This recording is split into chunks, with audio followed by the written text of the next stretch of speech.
Hey all, J-Man here. I just want to tell you about beardedshirts.com. It's a great place to get a lot of cool superhero shirts and other merchandise. You can scroll, they've always got sales on. As you can see, they've got these really cool print all over shirts, which I really love. That's Eddie, the founder of the site. And if you're looking for stuff, all you got to do is you click on the search here and you can type in all over, and that's going to show you the all over prints, which are really, really cool. Look at that. You got Legion of Superheroes, you got Brave and the Bold, you got JSA, you got Superman, Green Lantern, Wonder Woman, all kinds of stuff. So check out beardedshirts.com.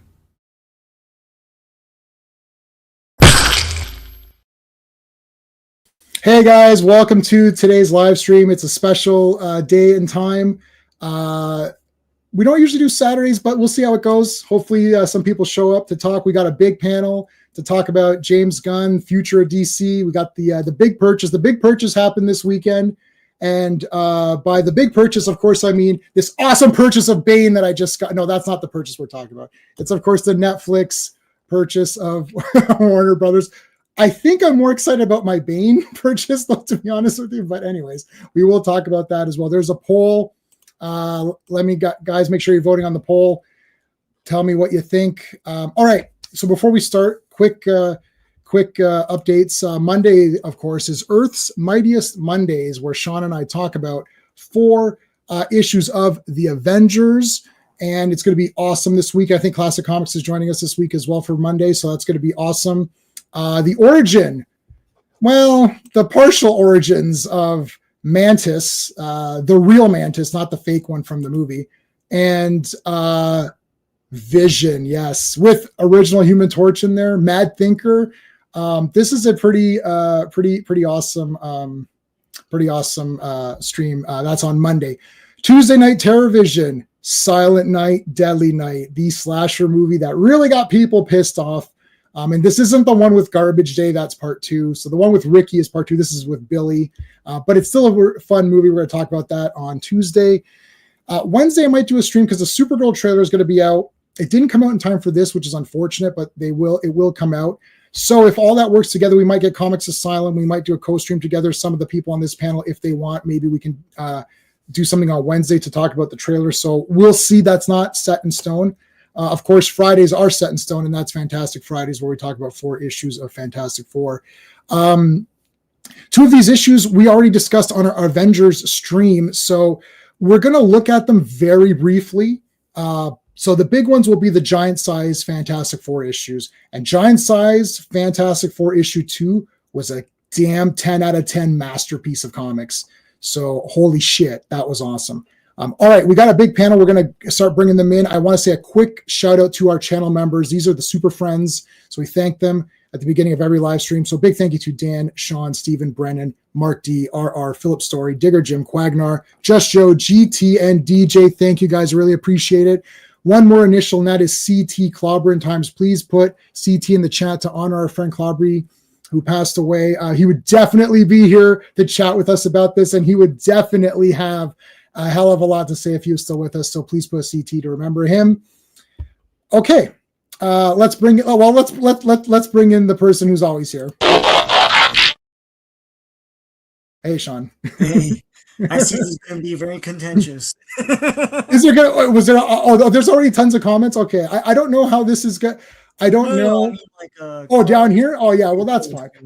It's a good thing we're all nerds, and there's one thing that comic nerds know is that they never argue. There's never been a dispute. The first caveman drew a picture of a guy with a cape, and then another caveman scratched it out and said, "Oh shit, this guy's shit." And then he drew another picture, and it's like, "My guy's better." And then even the Egyptians, they had like battles, like, "Oh, I don't like this guy's art." Yeah, Gilgamesh didn't have a beard. Yes, he did. Yes, he did. And then it's like, artistic license. This is my Gilgamesh. This is my version. This is my Enkidu. This is my Thor. Yeah. This is my Thor. I don't like your Thor. It's like, So that's never happened. It might happen today for the first time ever. If it does, we can chronicle it in history books. All right, let's bring in Stephen. Steve. Hey, Steve. Okay, so what are we doing today? Superman. It's not Flash Day, but anyways, my brand is I'm off brand. I'm always off brand. I guess Superman.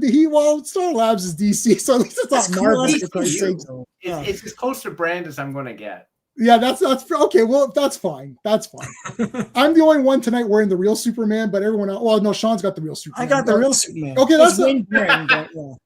Yeah, Wayne. No, Wayne Boring's legit. Yeah, that's the real Superman. It's okay. Calm down. We're fine. It's the real Superman. I spoke out of turn. That was the real Superman. All right. We got lots of people in here. I'll bring this guy in last. Let's bring in. What do we use for? I'm going to use Mr. Fancy Pants for our Avengers co-host. Well, hello, Mr. Fancy Pants. Hey, Classic. Hello. How's it going? All right. I'm going to turn the comments on so people can see them, and then I might do some rearranging of the panels. All right. Who do we got? Who else do we got? Okay. Well, I'm going to save till the end. Now one person's been on before, so can we? I'll get to give two guys the same intro. Right. No, I'll give this one. Can't argue with a confident man. Hey, Daniel. I gave you the confident man because I feel like you might get some hits tonight because I know you like some of the movies that we're not as fit. So I'm giving you the confident man. I may walk away with some bruises tonight. So. Yeah, but you're gonna be fine. It's gonna be just fine. It's gonna be just fine. All right. I'm gonna give this one to the person who wanted to come on the stream. But guess who shows up for no reason at all to get his grandstanding and hot dogging in? You, man. Hey, and R showing Man of Steel, guys. Trigger warning, Man of Steel footage. I'm sorry. Oh, was there a stream on now? There I was just watching the best part of Man of Steel. Why were you wasting your time? Oh, that was a big waste of time. You see, even your dog agrees. Man of Steel. Even your dog cut out his maniacal laugh. All right, let's bring in our final guest so we can start it. So, first time. So, anyone who comes on the first time gets the good intro, the not making fun of you intro. This is my favorite movie. So everyone get the first person who, every time they come on for the first time, they get this intro.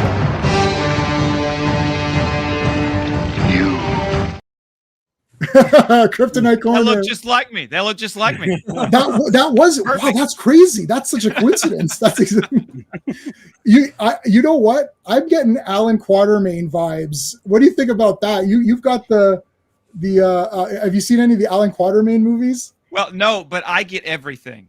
Okay, I get everybody. Jensen Ackles, Henry Cavill, like you name it, they have said I look like that person. I don't understand why. I'm just as generic as they come. I'm like the guy in Lego Movie. You know, I mean, I don't. Everything is awesome. Everything, yeah. Everybody thinks I'm everybody. I don't know why. All right. So okay, let's say hello to everybody. You were here earlier in the chat. Thank you for being there, buddy. Joe Dog is here. What's going on, Joe Dog? Year of the Slop. Yeah, Joe Dog is upset over things, so we're gonna let him get that out of his system. Blame him? Our super friend Quagnar is here. Thanks, Quagnar, for being here. Phil, what's going on, dude? Phil's here. Shemai, Phil. Hey, Slade. Is this Slade? Is this Slade? Because YouTube changed everyone's names. It's really driving me up the wall. Snyder Bros are going to try to sabotage Supergirl movie, Clayface movie, Tank. We're going to talk about all that. We're going to talk about all that, buddy. We're going to talk about it. I believe this is Slade. If not, it's Hunter. Who else? Quagnar, Phil. We said hi to Phil, right? Yeah. Mark, you're here. Mark, the invite's there if you want to join in. Mark from Legion of Comics is here. What's Quagnar saying? What does the potential purchase do? We're going to talk about it. Since Netflix doesn't care about theatrical releases, we're going to talk about that too. We're going to talk about all that. And we got everybody. We got Mark in there, Legion. Okay, good. Okay, so this is just to get an understanding. Who is collecting, like who's not a Wednesday warrior, but like who's going every week? Like I'm going every week. I just got KO. I got Captain Atom versus Superman, whatever. So I'm going every week. Sean, I know you're going every week. Steve, you don't go.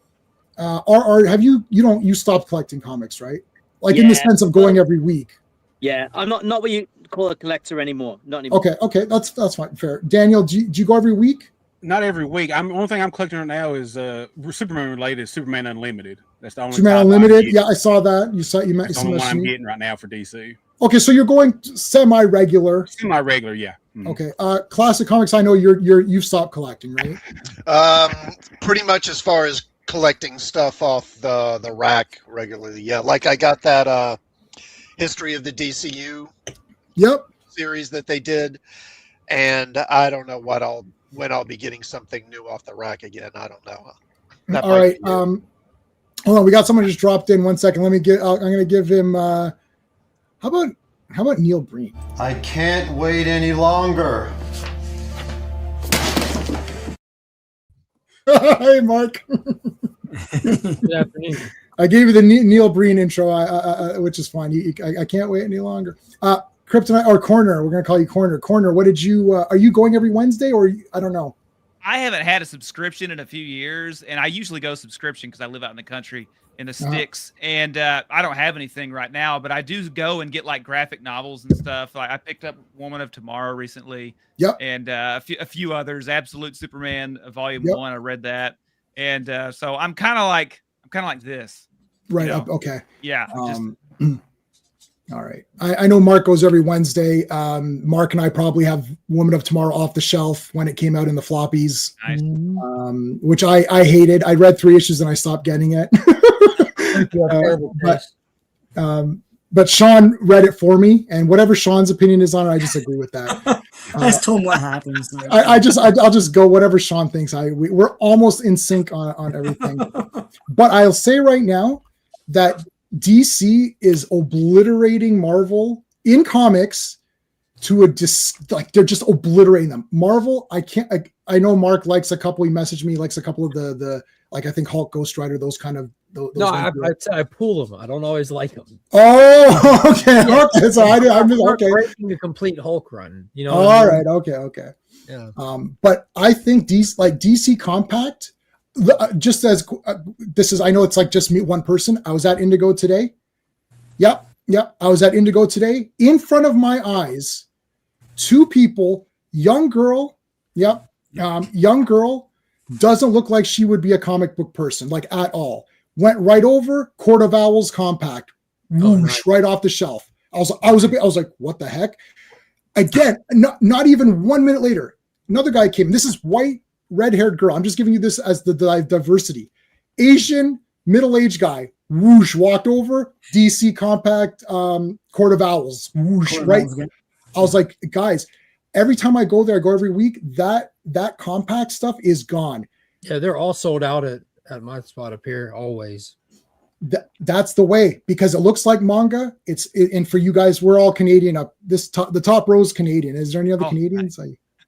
No. Texas. No. Yeah, Southern. We got the Southern guys down here. The Canadians. There we go. Tennessee here. So they're $10 US. It's like $12.50 or something, like 13 Canadian. You get the whole story.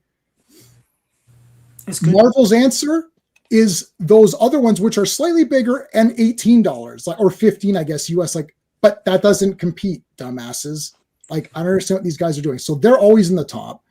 KO has been friggin' awesome for me. I didn't read Superman yet. I just finished Night Fight 2, which I still like. Yep, that one.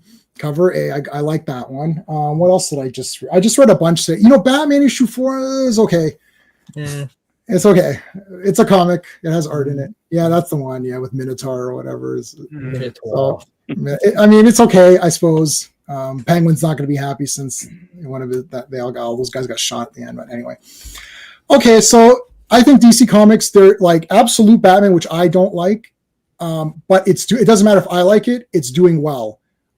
So it's putting it up there. Same with, I don't know, is Absolute Superman doing well? Do you guys? Mm-hmm. Yeah, I believe it is. For November, the top 10 selling comics, Absolute Superman was I think number 6. for November. Yeah, okay. So How's Unlimited doing? Unlimited is a bag of ass. If you're enjoying it, no, I'm a diehard Superman fan. I collect them all. I'm just letting you know now. If you're enjoying Superman Unlimited, you will love the actual Superman books because Dan Slott's a fucking hack. I collect it. It's the only one I'm getting. 7, I just read 7. I didn't really care for it. I thought it was just kind of a filler issue, honestly, with Superman. It's not Superman, Superboy. It was a great way for them to explain how they don't know what to do with John Kent, but he's over here.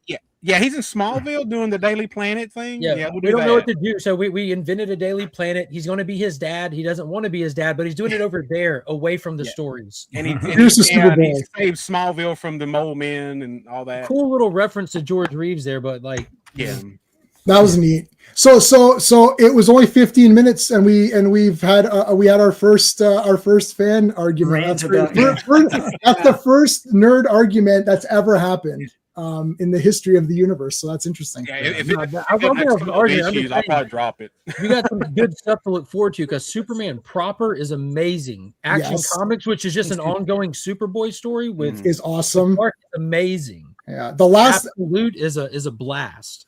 I don't like the absolutes, but I'm not against them. But yeah, action. I mean, whichever one. I think the last one was like friggin' like 10 out of 10, and then Superman is friggin' awesome. Especially if you like Legion with like Time Trapper and shit like that. That was super cool. You know what? I gotta say, when Time Trapper revealed that was Doomsday, like a Doomsday thing, or I was like, oh shit! I was like, shit, that was pretty good. That actually got me. So okay. Anyways, so we have some people. DC's better in comics right now for sure than Marvel. No problem. It's not a DC versus Marvel stream. We'll start with So how do we even begin this? Who likes the James Gunn Superman movie? I won't do a shtick. I don't like it. I don't like it. Mark likes it. Corner likes it. Classic. Yeah, Daniel likes it. Classic Comics. Did you like it? It was okay. Okay, so that's a no. I'm taking that as a no. RR. That's a thumbs down. You're a Man of Steel. Yeah. Are you Man of Steel? Is that the question? Like, no, we're not preferring that. Okay, I like both of them. Yeah. I think comparing it to Man of Steel is a fool's errand, just on its own merits. I think it was a fun movie. It was a good Superman movie, not for newcomers, but right. Agreed. Okay, so RR, you don't like it. Disagree, but anyway. Sean doesn't like it. Steve doesn't. I know. We all saw it together, and we're like, what happened? Like, okay, okay. So there's that. Does anyone? Okay, so who likes Man of Steel? Let's go with that. So we're the haters. The top 3 are the haters. The haters. The Canadians. The Canadians. We hate it all. Classic. Did you like Man of Steel? No, right? You don't like Man of Steel. I mean, I like the new one. I like the new one better than Man of Steel, for what that's worth. Okay. I wouldn't say I love that movie either. Okay. All right. For the people that liked Man of Steel, do you actually want the Snyderverse to come back with this Netflix stuff? No, right? No, I'm a diehard Snyder guy. You know that. Yeah. And I don't want to see it come back at all. Like that's just I want to see DC as a successful film brand move forward. Period. Okay. So I can. There's more to DC than just Snyder's one vision. Right. Corner. What do you think? Same. So I would agree with him. I would also say that I just wanted to finish something, like Superman Returns didn't get finished. Lois and Clark didn't get finished. We didn't get finished on Man of Steel or, the Snyderverse. Like we're just never finishing stuff. So even though I would like to see what would have happened with the DCEU, I'd like to be done with it so that we don't not finish what we got going on now, Mm-hmm. Yeah, I think you meant Superman and Lois, right? Not Lois. No, I meant Lois and Clark. Lois and Clark. Oh yeah, I haven't seen that. Finished, but yes, Superman and Lois is another one on the list, of course. Yeah. I mean, it goes back far. Is my point I was making there. Yeah. Superman and Lois is great. I'm 2 seasons behind. I own them on Blu-ray, but I haven't watched the last 2 seasons of what I call Man and Lois. Dude, it's so good, Jamie. I was an emotional wreck for a week after this. Oh no! Stop it! I cried at the end. Like oh my god! Are you? Yeah. What happened here? How was a CW show better than Gunn's film? It definitely is. Yeah, it was. I mean, I'll admit that it was definitely better. Tyler Hoechlin is better. Tyler Hoechlin is a way better Superman. He sells it, dude. That show is amazing. It has no business being that good. Yeah. Yeah, No. he was very nice very when I met strange. him. I met him and Brandon Routh in the same day, Awesome. just a few months ago at the latest con, and they're both. If they're casting Superman by the personality of the guy, then they're nailing it every time. Because like Brandon Routh was incredibly nice to everybody. Because I watch them interact with the other fans, and there's guys coming up, they're crying, like, dude. Superman Returns, it's my favorite. I love Superman Returns. I love it so. Hey, whatever. And he's like, well, thank you so much, and very kind to these people, even though they're completely wrong and insane. They're literally insane. But anyway, I won't argue with people in the line. It's like, have your moment, and then I'll tell you how shitty your opinion is. But same with Tyler.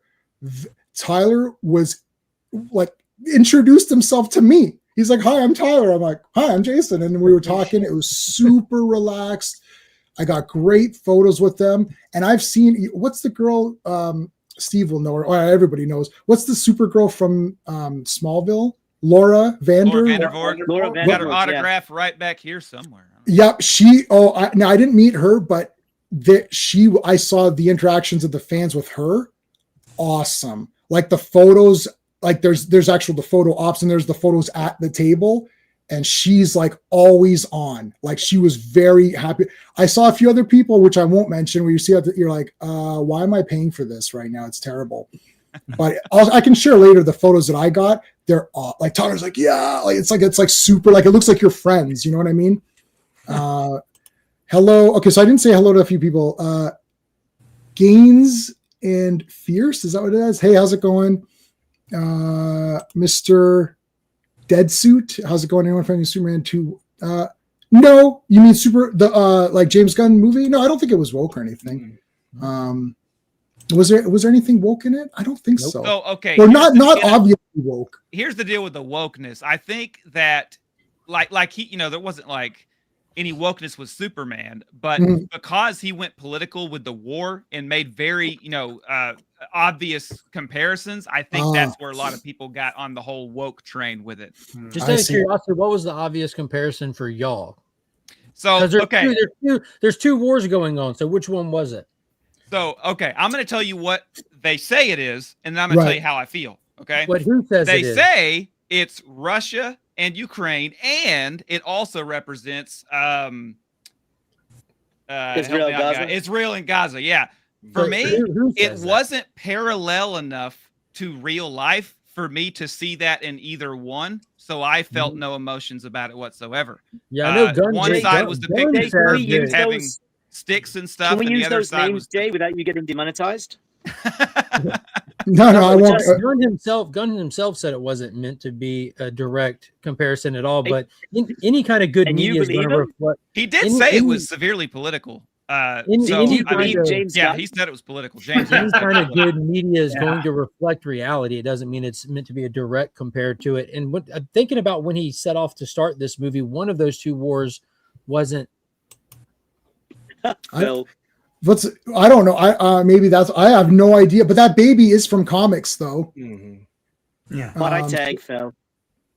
Other than that, maybe Lois not getting saved by Superman could somehow be woke. I don't really know. No, I don't think it was. So the top row is Canadian, and me, I don't know anything about any of Americans. Like I very G-Man doesn't watch the news. So. I don't watch the news. I don't know anything. Like my wife still can't fit. My wife's from India.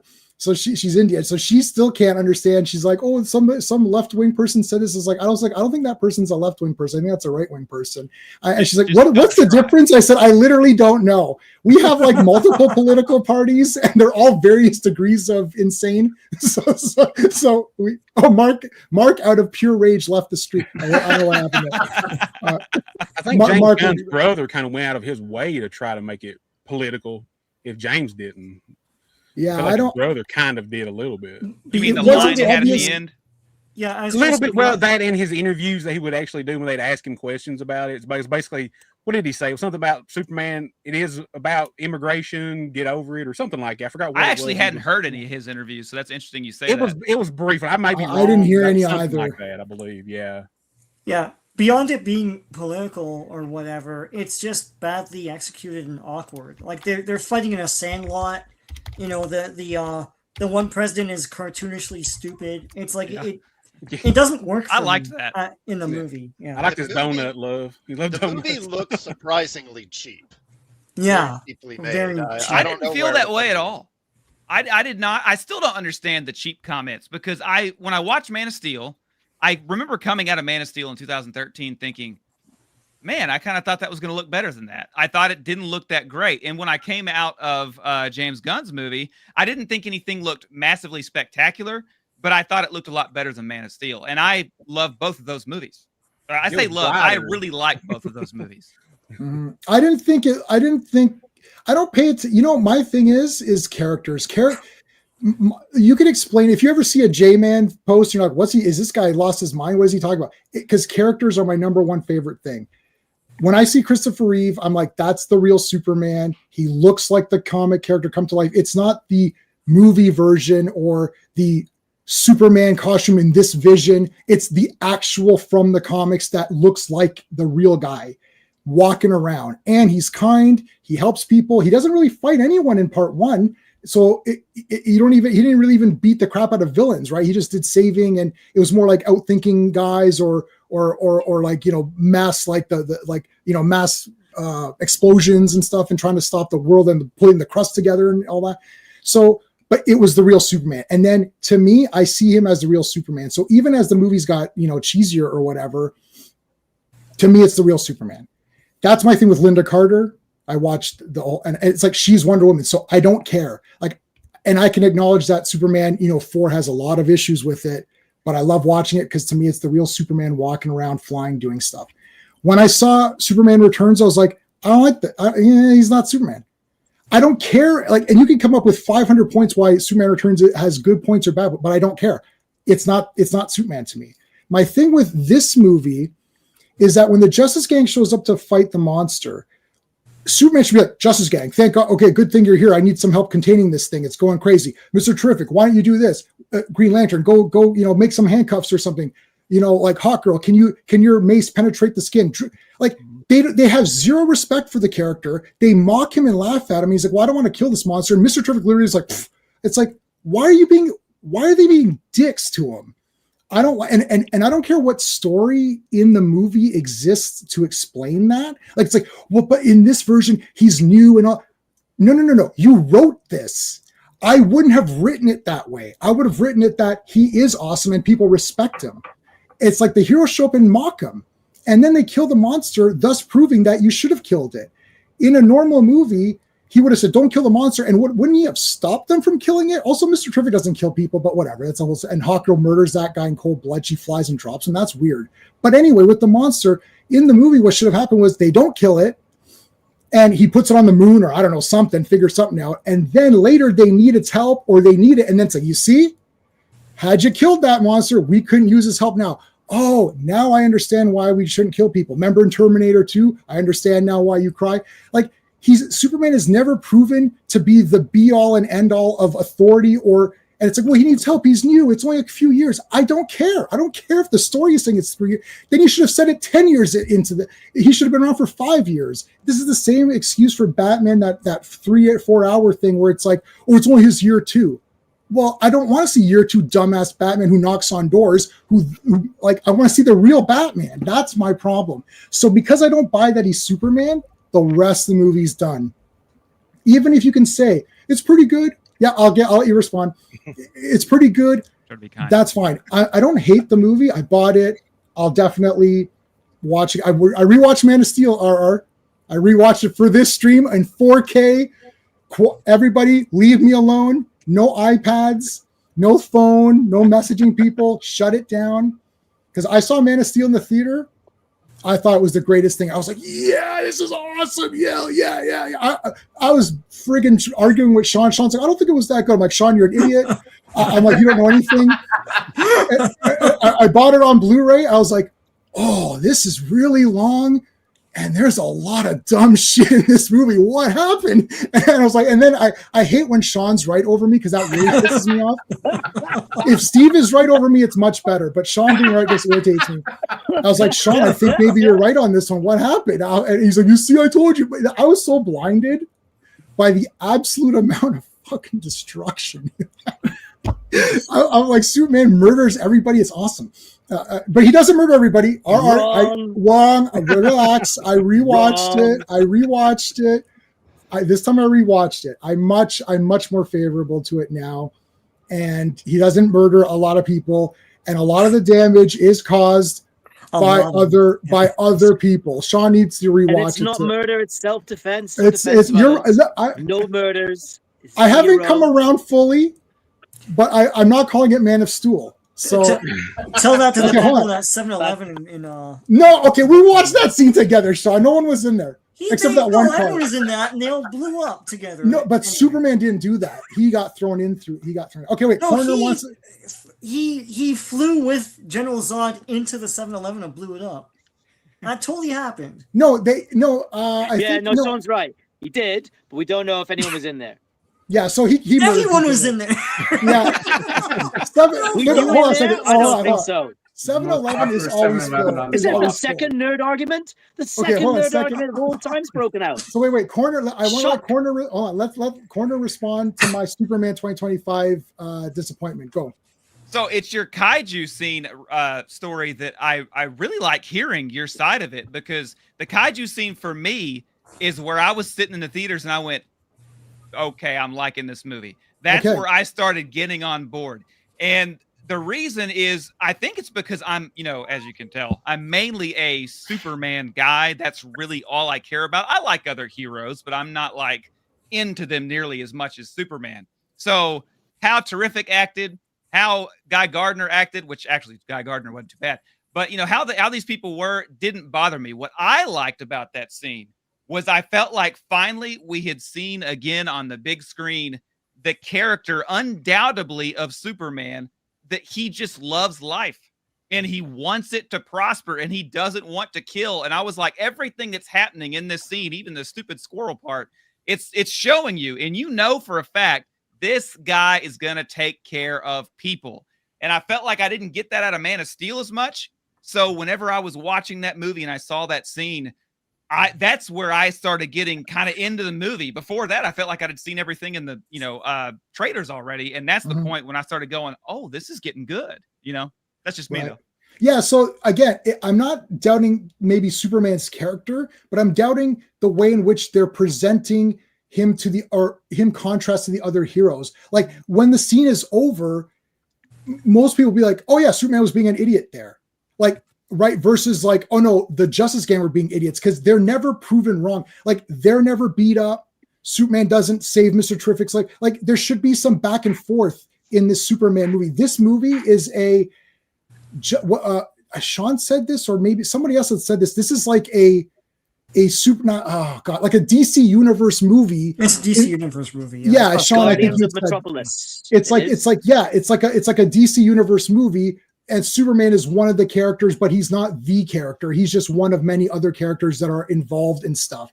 And for the first movie, it's got to be fully about him. It should have just been him and Brainiac, or him and one of. If you don't want to use up that, yeah. Because I like Mr. Terrific. I don't mind Guy Gardner actually. Hawkgirl, I mean, as a character, Hawkgirl, I don't read much Hawkman stuff. I like Hawkman. Hawkgirl's okay. She looks cool. I like that, the wings and everything. Like they look cool as action figures. Yeah, so that's my thing. And then like Nathan Fillion's haircut, but Guy Gardner does have goofy hair though. He does have that. He actually hasn't had that haircut in about 30 years. Yeah, that's like his old. Is that the Justice League year? It wasn't a bowl cut. It was a 90s mushroom cut. Like, that's what it was. Well, that's what I remember. Mm. Oh, I mean, if the Wonder Twins had showed up, that would have been a 10 out of 10 movie right there. For sure. He's had more of a military haircut, really, for the last... Since like the... John. At least 20 years. Since John. Yeah. I've read, you can count them on two sets of hands. I've read 15 Green Lantern comics. I read... that's all I've ever read in my whole life. That's a bit shocking. I pray that they're Jeff Johns books. The ones I read was when Grant Morrison did season 1 and season 2. Oh, God, those are awful. They're beautiful with Liam Sharp's artwork, but God, They they're terrible. looked but that's why I got them. They looked awesome. They were so kooky, but I was like, I kind of like this. I keep telling you, Jay, man, if you read those Jeff Johns books, you'd like them. Yeah, those are the ones. Yeah, Steve's read all those, I believe, right, Yeah, Steve? they're Yeah, awesome. those are that I know. Scriven. Yeah, you Ethan think Van that's Scriven does a great job with GL. The 90s Colin Raiders, I thought were really good. That's where I got introduced to Green Lantern. Yeah, and green color. I don't know why I never. I've read more Golden Age Green Lantern than I have Silver Age because I liked Alan Scott. I liked JSA comics. So if you count that as Green Lantern, then yeah, I've read many of those. Like all American comics. Yeah, I have it. Is that? Yeah, I have it. I've got it. I've got all of these. I bought them all on Comixology, or now it's Kindle. By the way, Kindle sucks. Can we all agree on that? And Comixology. Yes. The DC app. Yeah, the DC app was good. The DC app was also good. Yeah, which was Kindle. Which was Comixology. They're the same app, basically. Okay, so all right. Do you want to give your Man of Steel quickly thing, and then we can move on? I'm literally twitching at the corner of my face is starting to twitch. I can see that you're gonna have a meltdown. Okay, I'll give Man of Steel a 6 out of 10. Okay, before I launch into Man of Steel, I promised I'd behave on the stream. Yes. I'm actually I spent a lot of my youth in Canada, not far from where J-Man lives. I actually grew up not too far from him, but I'm from the UK originally. I'm from Wales. I live in New Zealand, so I'm on the other end of the earth, right? So before we preface anything, I'll just say, to me, very much with J-Man, Christopher Reeve, I saw the film 1978. He is Superman, and that film, 1978 Superman, best Superman movie ever, right? So right. That's something I hope we can agree on. Does anyone not agree with that, actually? Just as a counter? That's interesting. That Christopher Reeve is Superman, is that what you mean? Yeah, like and his movie is the best movie. So to me, I would say his movie is the best movie, but to me, there is no person that embodies Superman totally for me. No human does it for me. Okay. Yeah, that's totally fair. All right. Continue. All right. For Man of Steel, I give it 7 out. I love that film. I've seen it 100 times, but I know there's massive flaws with it. To me, it's 7 out of 10, 70% awesome, 30% awful. I got 5 write-in fixes that I reckon could just about fix that movie. But my thing is, when I hear criticisms of Man of Steel that I know are either factually incorrect or unfair, unwarranted, it's on. But there are a lot of things you can criticize it for that I agree with a lot of people that it did wrong. There are a bunch of things in that film that it just either didn't need to do or shouldn't have done, right? Having said that, it's my second favorite Superman movie. And I know that someone said we shouldn't really compare it to James Gunn's current effort, but in Man of Steel, it is undeniable that he is the hero of that film. And he's got the same defense that the Avengers had in Civil War in the film and didn't use. When Ross sits him down, he's like, oh, look at this collateral damage in Sokovia. Oh, look at the collateral damage in Washington. Oh, look at New York. And they're all like, oh, no, it's so sad. When we were saving the world, right? So Superman in that film, I got a list of people he saves. It's massive. And of course, at the end, Lois Lane 3 times. And at the end of that film, I have to talk to Phil in Welsh because Phil's Welsh as well. But yeah, it's got a lot of flaws in it. But Superman saves the entire human race on his first day on the job. And 2 localized areas on both sides of the world. A lot of destruction. Yeah. So he's better than He's better than Robert Pattinson Batman, who couldn't even save anything in his own movie. 2 specific localized areas on opposite sides of the world as well. You don't see him catching babies falling out of trees, but he's literally saving direct local areas with the World Engine. Yeah, the World Engine was going to wipe out humanity, right? I know that film line for line. There is, based on these readings, there isn't going to be an us. Yeah. James Gunn's film, I come out of it going, yeah, it's all right. But the more I thought about it as I was driving home, I was like, wait a minute. And I realized something, and it upset me greatly. And I know other people come to the same conclusion. But as J-Man said, because of the other characters, Superman is not the hero of the film. And if you look at who saves what and who does what and who achieves what, he isn't the hero of that film. Now he does save the squirrel and the dogs, and that is admirable, right? And I don't think that's stupid, by the way. I don't think that part is stupid. Like, that's fine. Like, why not? He saves what he can save in, if it's something to be saved in front of him, he'll do it, right? Yeah, saving animals is dangerous. Sidekick work. It is sidekick work. While the real heroes, the Justice Gang, right, solve the problems. If you look at the major problems in that film, Lex Luthor is a criminal. Who obtains the evidence to have him imprisoned? Right. Not Superman. No. The rift is tearing apart our world. Who turns it off? Terrific. Not Superman. Yeah. The kaiju is about to destroy the city or, do a lot of damage. Who stops it? Oh no. J-Man said this, right? And what's crazy is J-Man, we were on a stream months ago, and in 5 minutes, he come up with a better idea than what Gunn showed us. People in, I forgot the name of the country, it's next to whatever we used to be, Bialia. They're about to be invaded. They're standing there with the flags, Superman flags, chanting his name. Superman, come save us. So Green Lantern does it. Yeah, why not just omit that scene? Like, little kids praying for him to come and then he doesn't show up. It makes them look bad. You can have the same storyline. Remove that scene, just cut it out completely, like cut it out of the movie so that they just say, oh, the people are getting bombed to shit or they're going to get killed. And Superman's like, okay, I'll go. And then he says, no, you got to stay here. Okay, go. Green Lantern can go. But when they're praying for Superman, it's little kids and he doesn't answer their prayers. That looks weird. I don't care. Weird.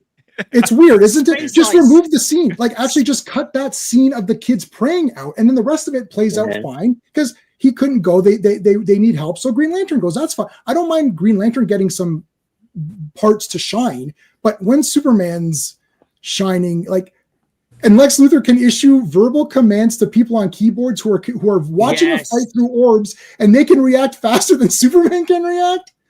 Oh my God! What is happening? So you can't hear the commands. It's not well James written. Gunn thinks you're idiots. He does. That's my problem. You are idiots. Admiral Teague is here. A lot of guys are here. Tony, GT is here. Who else? Did we miss anybody else? I'm a hater. That's Gunn true. Doesn't respect Superman, and he doesn't respect us as an audience. He thinks, oh, they'll just swallow this shit if I make it visually entertaining enough. I'll make it flashy. I'll put some humor in. Oh, I know. I'll throw in a 70s pop song.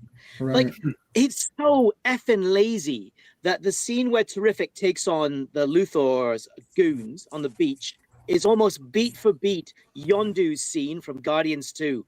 It's such a lazy filmmaking effort, and the ending with the spin around is almost the same as Guardians of the Galaxy Volume 1. It's such a lazy, uninspired, disrespectful film. So you're not happy about so the bottom line is that you're not too.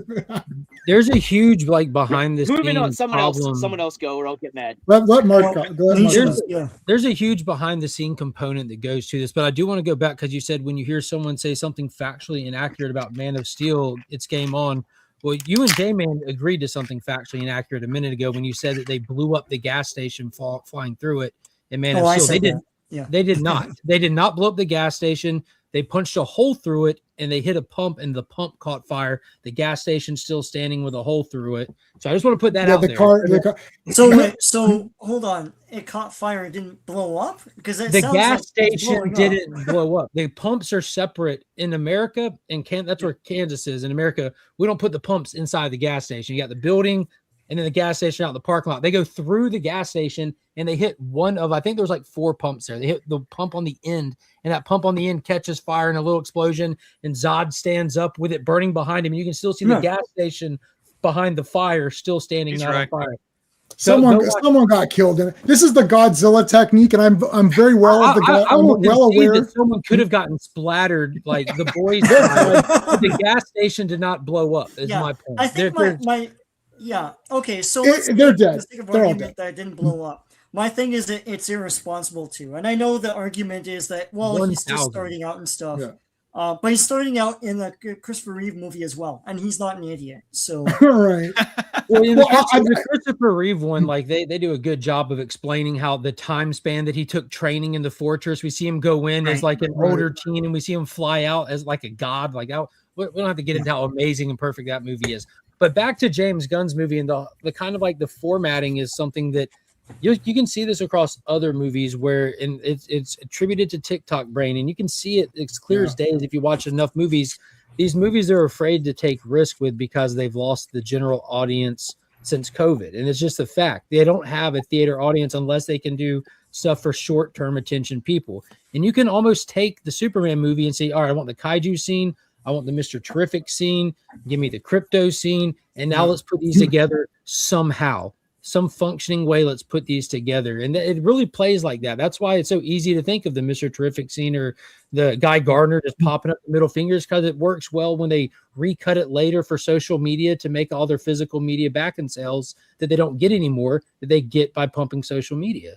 I want to ask Corner and Mark, both you guys, because you guys are more like, you guys have channels and you do stuff like the other guys are kind of, and I know Daniel, if you know as well, but Sean and I talked about this, where that movie originally was supposed to be like the week of Superman. It was supposed to be Monday morning.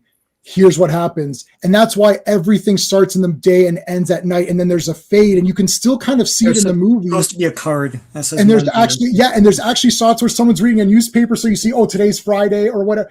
It was actually supposed to be, that's why it feels weird, where it's like, it has 5 acts. Like what? It's 5. Yeah. Did you guys? Now I didn't read that. I think Sean, somebody had mentioned that to us either in chat or someone told Sean or someone told you. I read about it from several different things. So did you guys hear that? That's how the movie was first constructed, and then I guess test audiences didn't like that. No, I had no idea about that. I don't know if I heard that or not.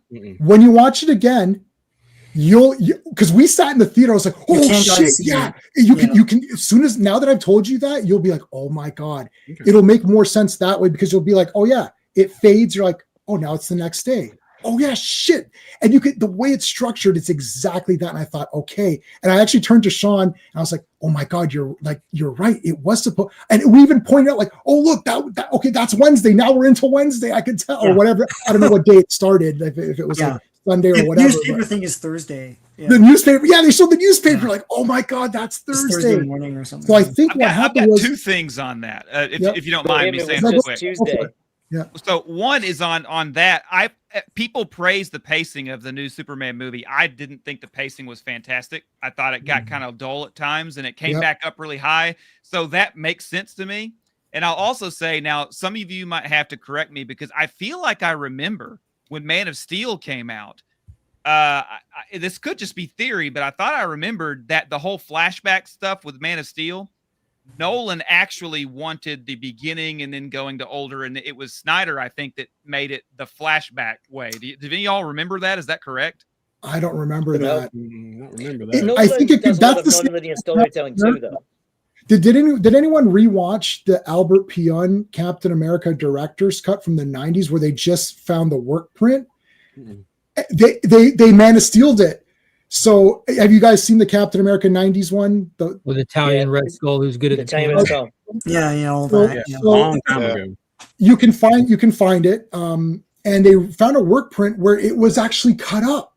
So it starts with Captain America fighting, and he gets frozen, and then it flashbacks to his origin as the movie goes on. It actually kind of makes it better because it separates, because the first 15, 20 minutes was pretty awesome of that movie, because he goes to fight like, oh shit, this is pretty badass. And then the rest of it, nothing's much is going on. But because they moved it around that way, it felt like there was more Captain America action, even though there really wasn't. It was kind of best. So maybe Man of Steel, maybe Nolan wanted a traditional style, like what you're saying. And then, Superman, basically. Zach's like, why don't we I didn't mind. Did you guys? I don't know why I think that. That's why I said you might correct me, because I don't even remember why I think that. So yeah, I don't. That didn't bother me. Something like that. Yeah. Did that bother anybody? That didn't bother me. The format, not Man of Steel, at least. No, not really.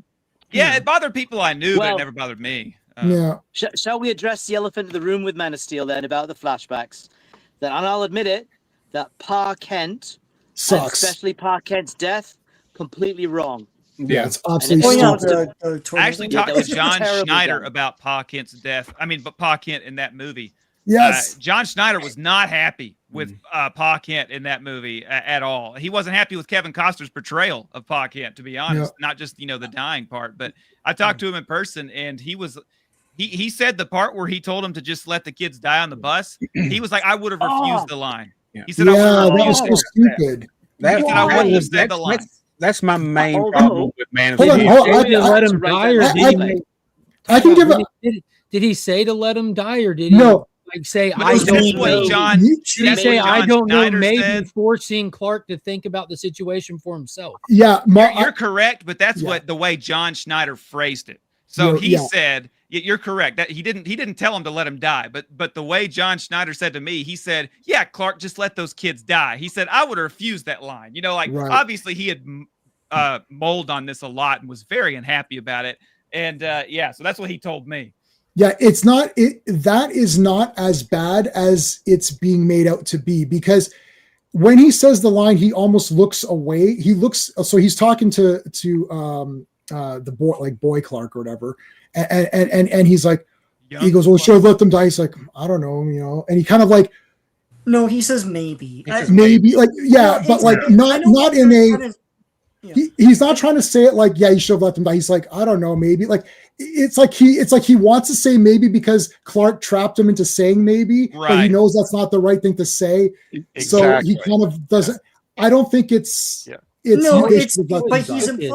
Clark made the decision, so the decision's made. He made the right decision, right? And his father tells him maybe, and also it's tied to this whole weird theory his father has that like government's going to take him away. He's not Elf. He's Superman. Like, it doesn't, like, putting that into the script is so stupid. Like, right. Okay, so we know Sean doesn't like Man of Steel, but no. But there's a lot of dumbassery here. I'll tell you my Zack Snyder problem super quickly. No, take it away. Or don't show clips. I was trying to find if the petrol station, if the 7-Eleven is still standing. Yeah. Don't kill the steel. Standing, y'all owe me $20. It is still standing. No, don't look. Don't go. Don't if go it's to more this. than just a second, it'll get you the algorithm. Yeah, I showed one. It's still standing. I showed Brave Star doing Eyes of the Hawk, and they nailed me. I'm like, really? It's like Brave Star. Anyways, my thing with Zack Snyder is like, here's how he approached it. He's like, well, Superman's okay. This is me pretending to be Zack Snyder, even though I have no frame of reference and no evidence to back this up. But it's like, Superman's lame.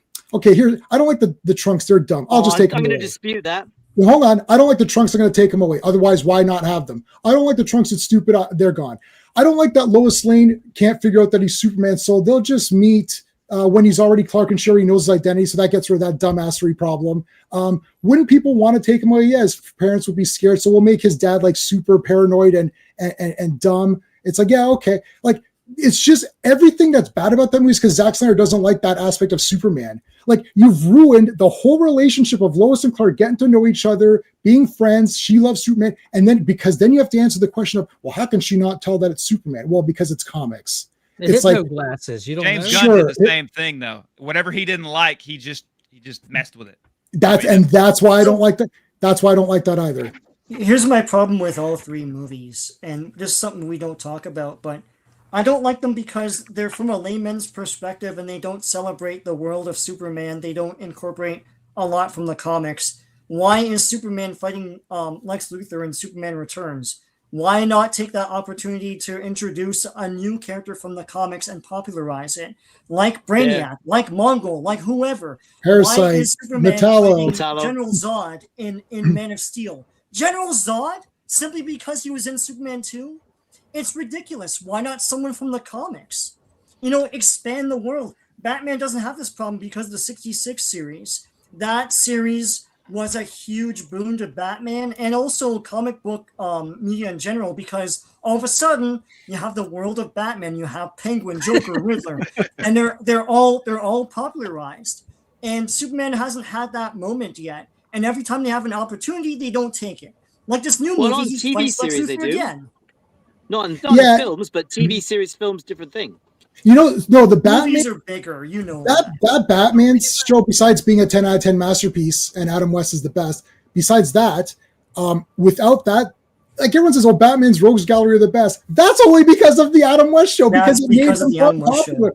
You saw them every week. You got to know them as characters. A lot of people out there like the villains better than Batman. Dude, I'll right? tell you a crazy take. A lot of people that are going out buying movie tickets to see Batman, and this might blow your mind, have never seen an episode of Adam West Batman. Yep.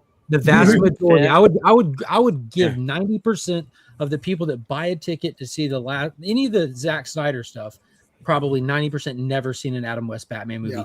Hell, it wasn't even on DVD until after Man of Steel came out. It wasn't even available on DVD and streaming. Yeah, but it started that trend though of having the villains from the comics. And the when reason why the Batman movies, villains were so known is because you had 4 financially successful Batman movies that ran through numerous ones. Yeah, and that's there because of Adam West. The reason why is because of the show. I mean, they wouldn't have Batman fight Joker if he wasn't popularized from the show. Right, They it's all wouldn't from the show. include villains from the comics if it wasn't popularized in that show. And I think the movie series, because they were taking cues from that show, every other comic book movie was doing. All of a sudden, Deacon Frost is in Blade. Like, who's Deacon Frost? It's like just like all of a He's a sudden guy who's trying to skate uphill. Comics, so yeah. That was awesome. Okay, no, but the Batman show is super important for that because it put them on the map and everyone knows these characters. Superman has lots of great villains. They don't. The Wonder Woman show, I just rewatched it all again for the 100th time. No, there's like 1 or 2 crappy villains that are just fake. Hulk TV series, same thing. They're fake villain. There's a couple of fake villains in there. Batman villains seem a lot easier to do than some of the Superman and That's Wonder the thing. villains. Yeah. I mean, there are time era constraints on a lot of those. Yeah. And I think a lot of times with Superman, for the general audience, most people only know like Lex or Zod. Right. That might be the only couple of names that they know. They may not know, Parasite, Metallo. Why not take the opportunity to Parasite or whatever? And they're afraid if we put those other characters in there, it won't make money. But if we put Lex in there, they know the name. I know, but like, who knew Thanos in the general public until it was introduced in the movie? Oh no, I agree, but I think studios try to play it safe too much. That's their problem. No, Superman. Okay, Steve, you got to go. All right, cool, man. I'd love to see a Superman movie with Bleach or Metallo or something like that. I'd love to see some of his other villains in there for sure. You've got a decade of Smallville. It would probably be relegated to TV or the animated movies like it has been. Yeah, you had a decade of Smallville that served a very wide audience, wildly successful, not even just for CW. That was a very successful show that introduced a lot of characters. Hell, in the 90s, the Superboy show brought in Mix Piddlix for the 90s show. That show's awesome. Yeah. Don't like it has a very good lineup too. I love Lois and Clark. I thought they brought in some pretty decent characters as well. Mm-hmm. Yeah. Metallo was in there. Yeah. The mobster Metallo. Even though it did end, the baby on the doorstep, but still, Yeah. Mixius Spidlick was in Lois and Clark too. Kryptonite Corner, are you single? I don't know who this is. Castle Grayskull. Am I single? No, I'm not single. I'm married for 17 years. Me too. Really cool. We just had our anniversary this a couple weeks ago. Congratulations. Actually, 18. That's 18. Sorry, 18. I'm 17. Yeah. Yes, John's 17. Yeah. Yeah. 18. Everyone, how much are? 18 years. Yeah. 18. Wow, Daniel. Single. There you go, Castle. Classic Comics. Do you want to expose your status or no? Single for whatever that's worth. Mark's married. 8 years. Yeah. 8. Oh, what a baby! Yeah. That's like a newborn. It's you guys are still cute. It's like, oh, look how cute they are, because they take a lot of photos together. Like, oh, man, my wife and I don't do anything. We just read text each other. It's just about like business stuff, Yeah.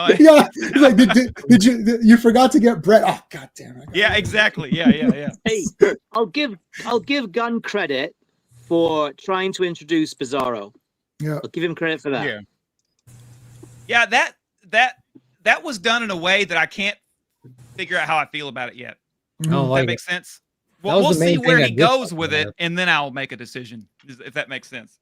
Well, the execution, I thought, as Jay mentioned, the idea that he can relay commands and Superman is so slow that he can't keep up with him, Yeah, that's ridiculous, right?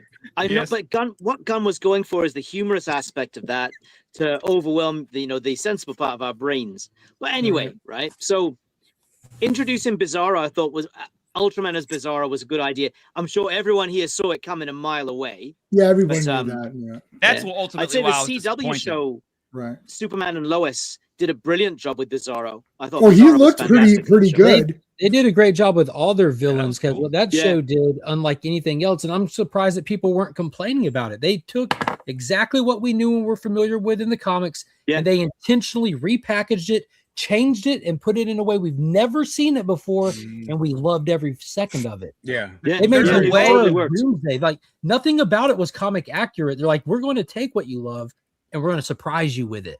It wasn't Yeah. comic accurate, but it was loaded with comic accurate stuff, like the square Bizarro world, and like the pool Sure. table balls were square, and it's like The way they did Parasite, that was unique. The way that they made Bizarro and Doomsday the same I person. didn't like that. No, I'm not saying that. That I was think- like the weakest season, but it was still unique. Yeah, I the way agree. that they rolled out Doomsday in the containment suit just to reveal it's Bizarro in there, Yeah. and just to be, like 2 seasons later go back to it being Doomsday. You're like, this is nuts. Guys, we're streaming this through a few platforms. So I just dropped a bunch of links for everyone on the panel's channels. Make sure you're subscribed to everybody. But if you can only pick one, then me. But if you can pick more than one, then please subscribe to everybody else. I'm like, Tevye, subscribe to me. The creation of Jordan Kent for the show. Like I remember starting like, who's this Jordan going to be? Yeah, I And thought then so. Jordan is like that dude by the end of it. Like you're literally cheering for this kid who only exists on this. You're like crying with this family and cheering for him and watching General Lane train his grandson. You're like, this is amazing. Yeah, General Lane was amazing in that show, Dude. Yeah, So good character. with what he did toward the end of the show for what Oh, he did man. for Superman. Yeah. Yeah. Yeah, I haven't. I'm 2 seasons behind. I've got the Blu-rays. They're on the to watch next. But we're doing so many streams now that Luther was it's well like- done too. Sorry, Oh, the most savage Luther Luther as well. ever. Yeah. Luther. And, Yeah, he wasn't in there a lot, but what time he was there was great. did they? I'm They glad didn't they use. saved him for the end. Yeah. They changed Prison them. It wasn't Luthor, John Cryer again, right? It wasn't the Supergirl. No, No, it's Abraham from The Walking Dead. Yeah, Abraham from Walking Michael Dead. Cudlitz, I think the Yep. answer is. Yeah. Oh God, yeah. Incredible job. Yeah. The first time I was, you want to see what happens when Luther and Clark Kent finally throw down? You get to see it in this show. Yeah. Hmm. That was a good episode. meet me in the street under the red lights. Let's go. I'm like, God. Superman I feel animated they- series. That's a good Superman. Yeah. Mhm. Yeah. But talk about destruction, right? At the very last episode of JLU, Darkseid and Superman throw down in the middle of Yeah. Metropolis, and Superman punches Darkseid through about 4 buildings and creates a massive crater, right? So Yeah, they're all abandoned. It They're all doesn't abandoned, bother and he people on says, like, in cartoons or cartoons. comics for some reason. The thing is that there's the Godzilla rule that some of you are familiar with. I've seen all 55,000 Don't see it, Godzilla movies, didn't die. Kill and I've seen them all multiple times. I own them on VHS, DVD, Blu-ray, whatever. They keep upgrading them. I keep buying them. I love all of them, even the shit ones, which there aren't any. But if there was a shit Godzilla movie, I'd still like it. And the buildings are always abandoned, no matter except for G1. Am I wearing? I'm wearing Godzilla -1 underneath. There you go. -1, the buildings weren't abandoned. Sometimes they're abandoned and sometimes they're not. It They were depends on what they're intentionally going for. not abandoned. They're like, we need y'all to know that there's people in Yeah, all of sometimes- this. What's about to happen. Because y'all are Unless going they to show- feel this. Right. Unless they show a family eating dinner, and then it gets obliterated, then you can assume that it's abandoned. They'll let you know if they're not showing you the people in the buildings, they're abandoned. That's just Wasn't sort of that, in all honesty, because I know when I watched Man of Steel, I watched it at the midnight premiere. Like my parents are divorced, didn't talk, and I actually convinced my parents. Like my parents were there. I had my daughter who she's a freshman in college now, but she was sitting in my lap for that midnight premiere. Like it was a family event that Superman is back, and I remember watching the Battle of Metropolis and seeing the Kryptonian ship crashing and cutting through buildings, watching them hit and buildings tumble. And I'm like, for once, they're finally showing what a comic book looks like on the screen. Fast forward a couple of years, people are like, oh, they broke the buildings, all the people. I'm like, yo, that's literally what happens in every cartoon or comic I've ever read. This is the first time they've done it accurate. But I have to say, didn't. What they needed to do was then having the final end in the ending scenes. They needed to show Superman helping rebuild. They needed to do that to address that the would have damage. helped. Yeah. I mean, he didn't cause the damage, but you know, he was a part of it. So they needed. That was one of my writing fixes. They needed to show him helping rebuild Metropolis, I think. Yeah, the beginning. So from Superman 4. I really try. Oh, have you guys seen? Have you guys? Have you seen that YouTuber guy who fixed Quest for Peace? Yeah, I've seen it. Yeah. Oh shit, that was so awesome. No. This guy fixed everything. So the wall, he CGI'd Superman going super speed and like rebuilding the wall as a streak, as opposed to just looking at it, right? Yeah. And then he went and I have seen that. Yeah. Oh, great. Netflix, hire this guy. Restore Superman. I saw 4. Quest for Peace in the cinema. I'm that old. I'm probably And the you thought it was a oldest great person movie of all time, which it is. I loved it. I still love Quest for Peace. Oh yeah, I still love Superman. I love canon, but man, they cut that budget so bad it hurt that movie so much. They cut so much stuff out of it. I know, but if they left in the original, the original Nuclear Man, like the Frankenstein looking one, that storyline, and that's all gone. Stuff in there would have been so much better. Well, because that's gone, it doesn't make sense why he's going after Lacey. Yeah, because he met her early. Like the problem is once you start omitting things, and you have a script, then it just messes up everything down the line, right? So you're kind of screwed in that comic adaptation because it has all that in there. Yeah, it's like what can you do? Like, and canon also there wasn't a big final great scene in Master of the Universe, even though that movie's a 10 out of 10 masterpiece. Yeah, who drew that? Who drew that adaptation? I think Jerry Ordway wrote it, but I don't remember the artist. I don't remember the artist on that one. But Like maybe. 3. There you go. You're a Highlander? Oh man. Oh, nice, Admiral Teague. We're gonna do the Highlander 2 is the best movie ever stream at some point. We're definitely gonna do that because I'm done. This is gonna be the final stream. That's it. Highlander 2 is awesome. Everyone can shut up. That's what it'll be called. Okay, so let's talk about Supergirl because unfortunately we didn't get the trailer in time for tonight. So we'll see that. I think it's going to be tomorrow for some. I guess early for press people or whatever. And then Monday will be, I guess, the official. No, Admiral Teague, no, boo. I disagree. Do I have any? Oh dear. No, it's not the Source. I hate the Source. I haven't watched it. I bought it, of course, because it's Highlander. I must own everything. But I think it was a TV movie. I think that's what hurt it. Yeah. Okay. Supergirl. I absolutely hated her in this movie badly, like super badly. I'm a Supergirl fan. I started with Supergirl with Peter David. I've got that entire run with the angel wings, the fire wings, and all that. She was Matrix and all of that, which I know Sean doesn't like for whatever reason, even though he doesn't know what he's talking about. But she's a shape-shifting blob with fire wings. That's exactly Supergirl. At least it's from the Byrne era. Yeah, but again, the Byrne. What was the Byrne manifesto? There's nobody else, right? So they got to That's why they have to do exactly. Yeah, exactly. That was Byrne's thing. He was the last Kryptonian. Yeah, and didn't compromise on that drama and cut down on all the fun. It's like now you can't have like a whole bunch of characters. I know nobody's disagreeing with that, Sean. But yes, we're just saying at the time that's like your boss coming down and saying you can't do that. Well, okay, I got to do something. But anyways, I do like classic Supergirl. I've read a lot of classic Supergirl. Yep, I've got that. I got that sign from C3. So they do Comics Curing Cancer in October every year, and I acquired a signed Peter David. Obviously, prior to his passing, I got a signed Peter David from Comics Curing Cancer. That Mark and that's it. I got it from that. I don't know if I don't remember. Was that may have been one of the auctions. I don't remember how I got it. I think it was one of the auctions. But anywho, so I like that Supergirl. Now, Millie Alcock, no problem with her being cast. Perfect. I like House of the Dragon. I actually read that was the one book I read before the show. I read the Fire and Blood. It's 750 pages. Oh my God, I got through it. It was great. So I watched both seasons. I like her.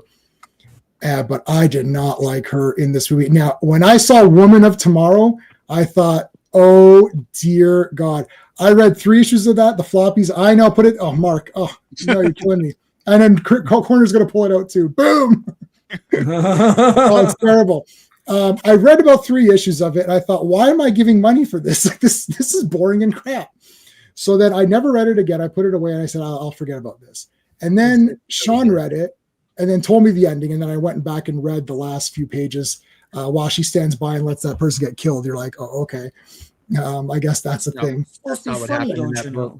It did in the pages that I didn't read the whole thing, and I didn't read the whole thing. I read the first 3 issues, then I stopped, and then it's Tom King, so we know it's not good, right? Clearly. Full disclosure, I'm a Tom King fan, dude. Oh, so my co-host loves his Batman.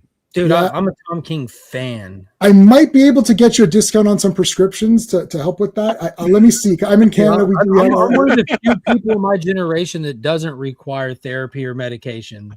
So, okay. Yeah, I'm not taking suggestions. Just let you know, I'm good. Yeah, I'll be popping my pills in about about an hour. Enough said.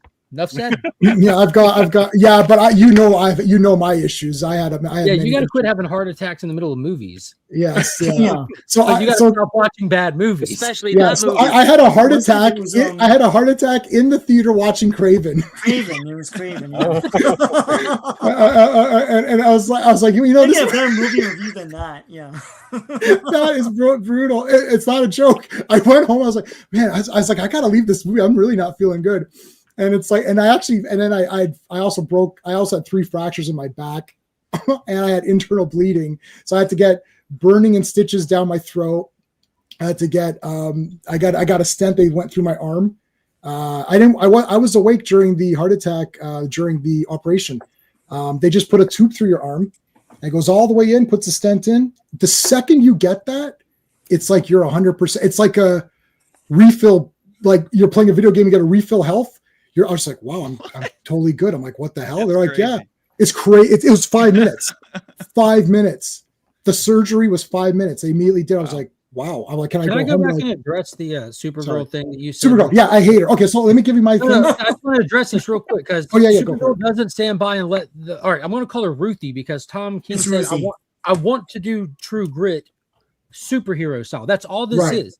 So the whole thing is Krim kills this girl's family. She's left alive. She hires Supergirl to go with her to help her get revenge. And you get a lot of stories and almost like All-Star Superman-esque writing where this one issue is meant to convey this one story for this one lesson. By the end of it, which is freaking epic, just go back and read the Comet issue. The best representation of Comet ever done in comics is in here. Not even he dies, right?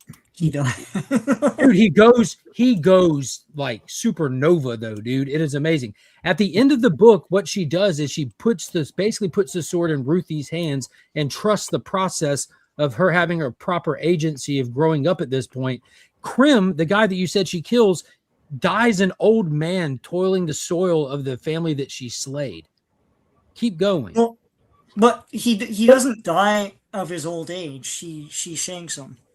He gets reformed through his hundreds of years of so he's reformed in the Phantom Zone, and then the decision's up to her, and then she kills him. Oh, I gotta be honest, I couldn't totally tell what was going on when I read the end. I wasn't positive what was There's happening. modern comics for you. You got like 8 more pages. Keep going. I love the artwork. Bill Quest Everly, amazing artwork. I love the artwork because I've never read this. I've not read very much Supergirl at all. This is only an 8-issue standalone story, and it's phenomenal. Keep going. Okay. Okay, so Ruthie's an old lady. There we go. Yes, she's an old lady From the Phantom Zone. He's been reformed because he's lived like hundreds of years in the Phantom Zone. And she thwaps him with her cane. Right. And I have no idea what that means. She just thwaps him. She gets her one little Neither hit did in. Tom She doesn't King. kill him. She gives him a little thwap with the cane. He puts and his walks hand off. on his face. You can see in the next, just below that. He Yeah. puts his hand on his face. You Yeah. see, he's Oh, like I alive. thought she killed him. Okay, I know, well, because that's fine. y'all want it to be bad so bad, but it's so much smarter than y'all give it credit for. It's a fine thing. The thing is that it doesn't matter to me what happens in the end, because after 3 issues I stopped because I just thought it was boring. And Fair. like I'll tell you now, Supergirl it does like pick up drastically though. I will tell you. yeah, that. I It just really like does. I gotta tell you, there's a quite couple. exciting in the beginning.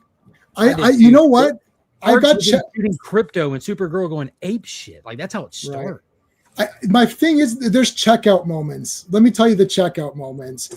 She's there getting drunk. I'm like, fuck this comic. Like That's like the beginning. I know. James Gunn completely misrepresented her at the end of that. She's not like a party wreck. This isn't like a fat girl Supergirl. This is a depressed grown adult. And if you will read 21st birthday. What is it like issue 5 or 6? If you will read that issue and actually see the reality of, because we've heard what she went through. Go look at what she actually went through being in Argo City that broke. She watched her whole planet die, and then she survived on this little chunk that they find out that is slowly killing them. They're fighting for their life, and slowly, like, it is insane what she goes through. So we can all feel for Power Girl. It's easy to feel for her, but Kara's gone through everything except losing Earth 2 that Power Girl went through, and that's all this is. She was having like a day that she just couldn't stomach being around people, and so she was just on another planet. Like she was sitting, she wasn't sitting there getting like wrecking her life. They foreshadow her pain really well too, because Ruthie asks her like, did you get revenge whenever that happened to you? And she's like, no. You know, and you could see the pain and the hurt. So they do a good job of foreshadowing her pain. Then, like you said later, what is it, issue 5 you said or something? Dude, yeah, something like that. 4 or 5 around there when they show it outright. Yeah, happened. Like, do yourself a favor and read this book. I'm telling you. And I think sometimes people read too fast for some of these stories. This isn't a fast-paced book. Y'all missed, like you pointed out, y'all thought that she killed Krim. That defeats the whole point of the entire story. It did defeat the point of the story. Okay. Well, that's this girl that that's not the way. Yeah, so that's fine. I'm just saying there's like I'll give it a second look. Can I ask Legion a question? Because I like the book. It's not my kind of Supergirl, I will say that. But I enjoyed the book, thought it was good. But my question is, why did Ruthie say in the beginning that, you know, she Supergirl killed Krim? Like, that's how it opens. Why does it open that way? I don't know. I'd have to go catch that little detail. Like I said, these aren't fast-paced books, and despite my memory, I haven't read this book since the day it came out. Like, I bought it in floppy copies the day it came out, read it once, and put it away. I just have this one here because, like, I keep all this stuff I have around me is very strategic and not for this stream. Right. But like in the future, that Supergirl movie's coming out, and you know, J-Man, you know, I do giveaways on my channel. Yep. So I've got. I don't do any giveaways. So I've got like the first appearance of Lobo. I've got the is that Omega Man? Yeah. So I've got the DC Finest Supergirl. Oh, that's the real Supergirl. I've got multiple of these. It's orange and purple jumpsuit. Yeah, where they're having the contest as who could kill the most Omega Men in it. It's savage. And I got a first print of this. So I just cherry pick stuff along the way. So when the movie gets here, the channel member giveaway will be massively valuable and super relevant. Nice. So I try to do since it's Christmas time, it's we're celebrating the greatest story ever told with the birth of Christ. So I decided to do a greatest comic story ever told themed giveaway, and I've got Kingdom Come, the Absolute Edition. Awesome. Yes, the San Diego Comic-Con exclusive McFarlane, and a CGC 9.8 of issue 4. So I try to keep it themed for the time era. You know, it's just fun.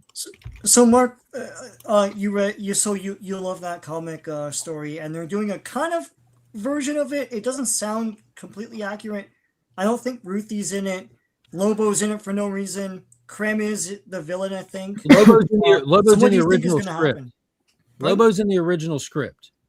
So I don't think Lobo was meant to be through the whole thing, and I think we might be substituting Comet for Lobo in this. I think it's like I want nothing more than to see that cosmic level Comet just save the day, but I don't think we're going to get that. I think we're going to substitute Lobo for Comet because he was the original script idea. So what do you think the Jeopardy is going to be? Comet? Krem? You think Comet is going to be Lobo? Yeah, I think they're gonna interchange them. Bloop. You pick I up thought Lobo on one of the Lobo random might be the planets. bounty hunter in the beginning, and then he might be chasing them the whole time or something. That's kind of what I mean, thought. that's an easy layup. I'm trying to think of how could he have participated in the original script. Well, he could have been like a one-issue throwaway character that they encounter on another planet. I don't think that you would have had a competing chase for Krim, because you would have had to sacrifice so much of the very personal and interwoven storytelling that this book is.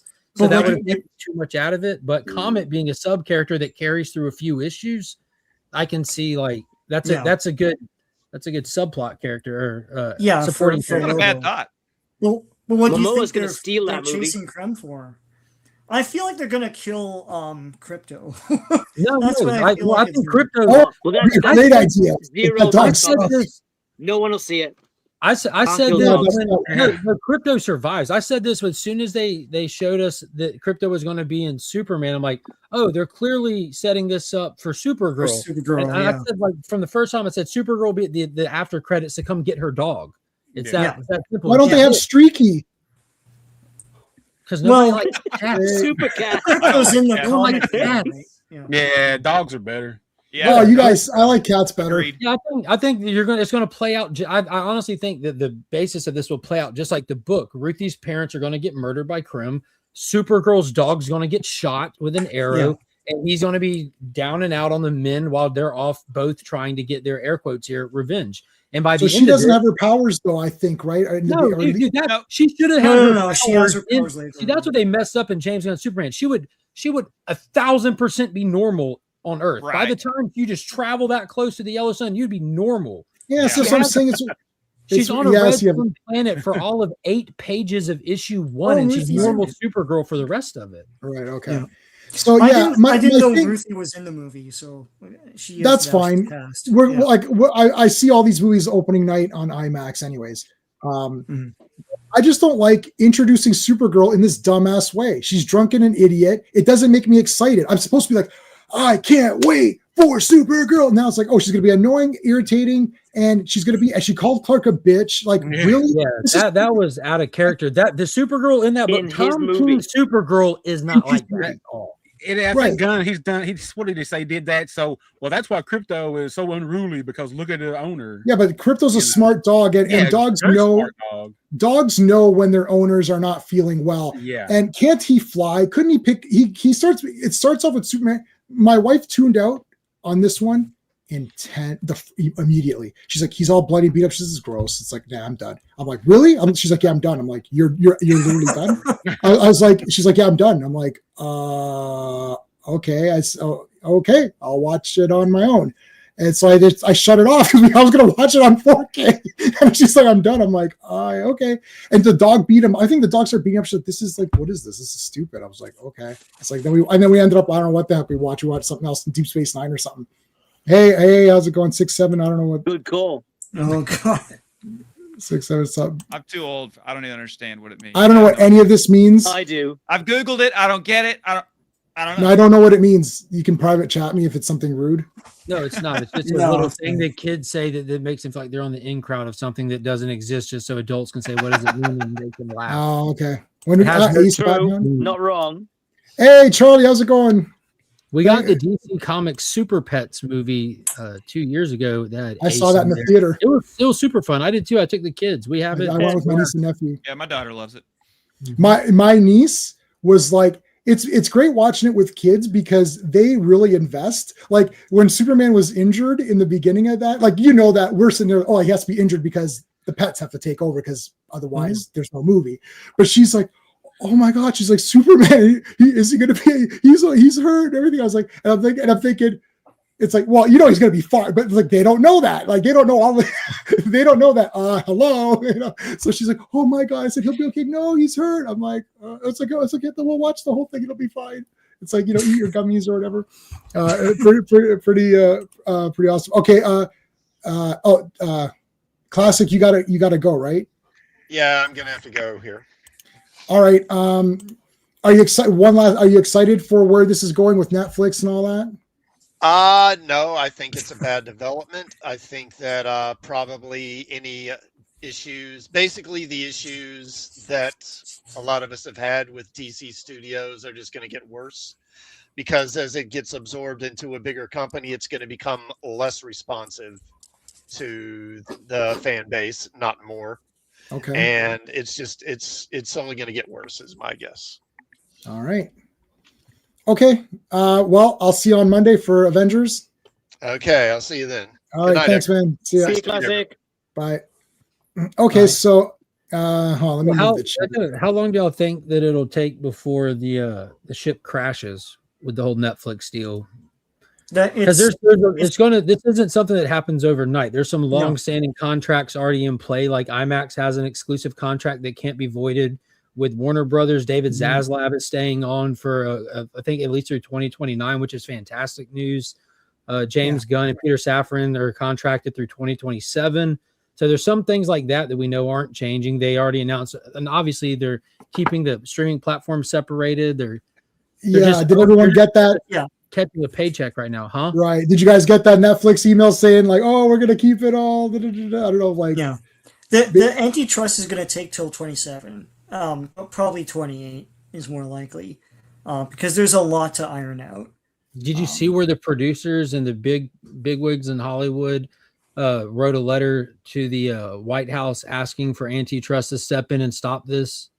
Well, they're going to do their due diligence, but they can't just stop it outright. They have to come up with a reason. Yeah, I mean, that's not necessarily hard to do if there's reason for it. Do y'all know how big Netflix is? I don't know how big they are, but I think my problem is they made a bunch of promises, and I don't know what the oversight is for them to keep it. Like they said they're going to keep Warner Brothers studios up and running after the sale. But you can just not do that, though, And I think the part of the problem a lot of people have is you bought Warner Brothers, you're not a studio, and you can potentially just take a buyer right out of the market. We've already seen this with Fox. And we've already seen it with MGM. All of a sudden, there's one less studio that hires all the people you see in the end credits, and the industry contracts. And it's been happening anyways. So that's the biggest problem with this. Yeah, for context, like you had Paramount, Universal, Netflix competing for Warner Brothers, and you had Disney on the outside acting like they don't want to play. Everyone knows Disney's like the big juggernaut out of everybody. They're a huge company. Their market cap sits at just under $200 million. It's massive. Universal is at like 8.9 million, and Paramount I think was around 20 to 40 million. It kind of went up when they bought Skydance. But Netflix, that doesn't have its own studio, that isn't Disney, market cap is 400 million. They're massively bigger than Disney. And I'm not talking about Disney movies. I'm talking about Walt Disney, Disney. the empire. Yeah. The empire. Parks, Netflix boats, is somehow 4x Disney. Like, dude, that seems crazy.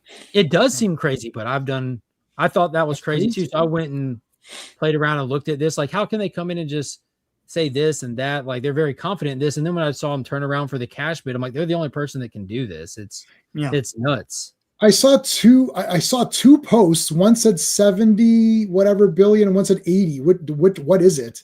Which last one? I saw was like 82. 82.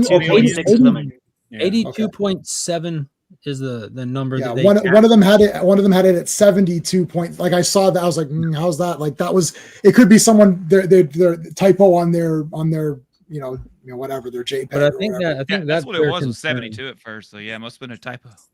Okay, well, so yeah, I saw 72.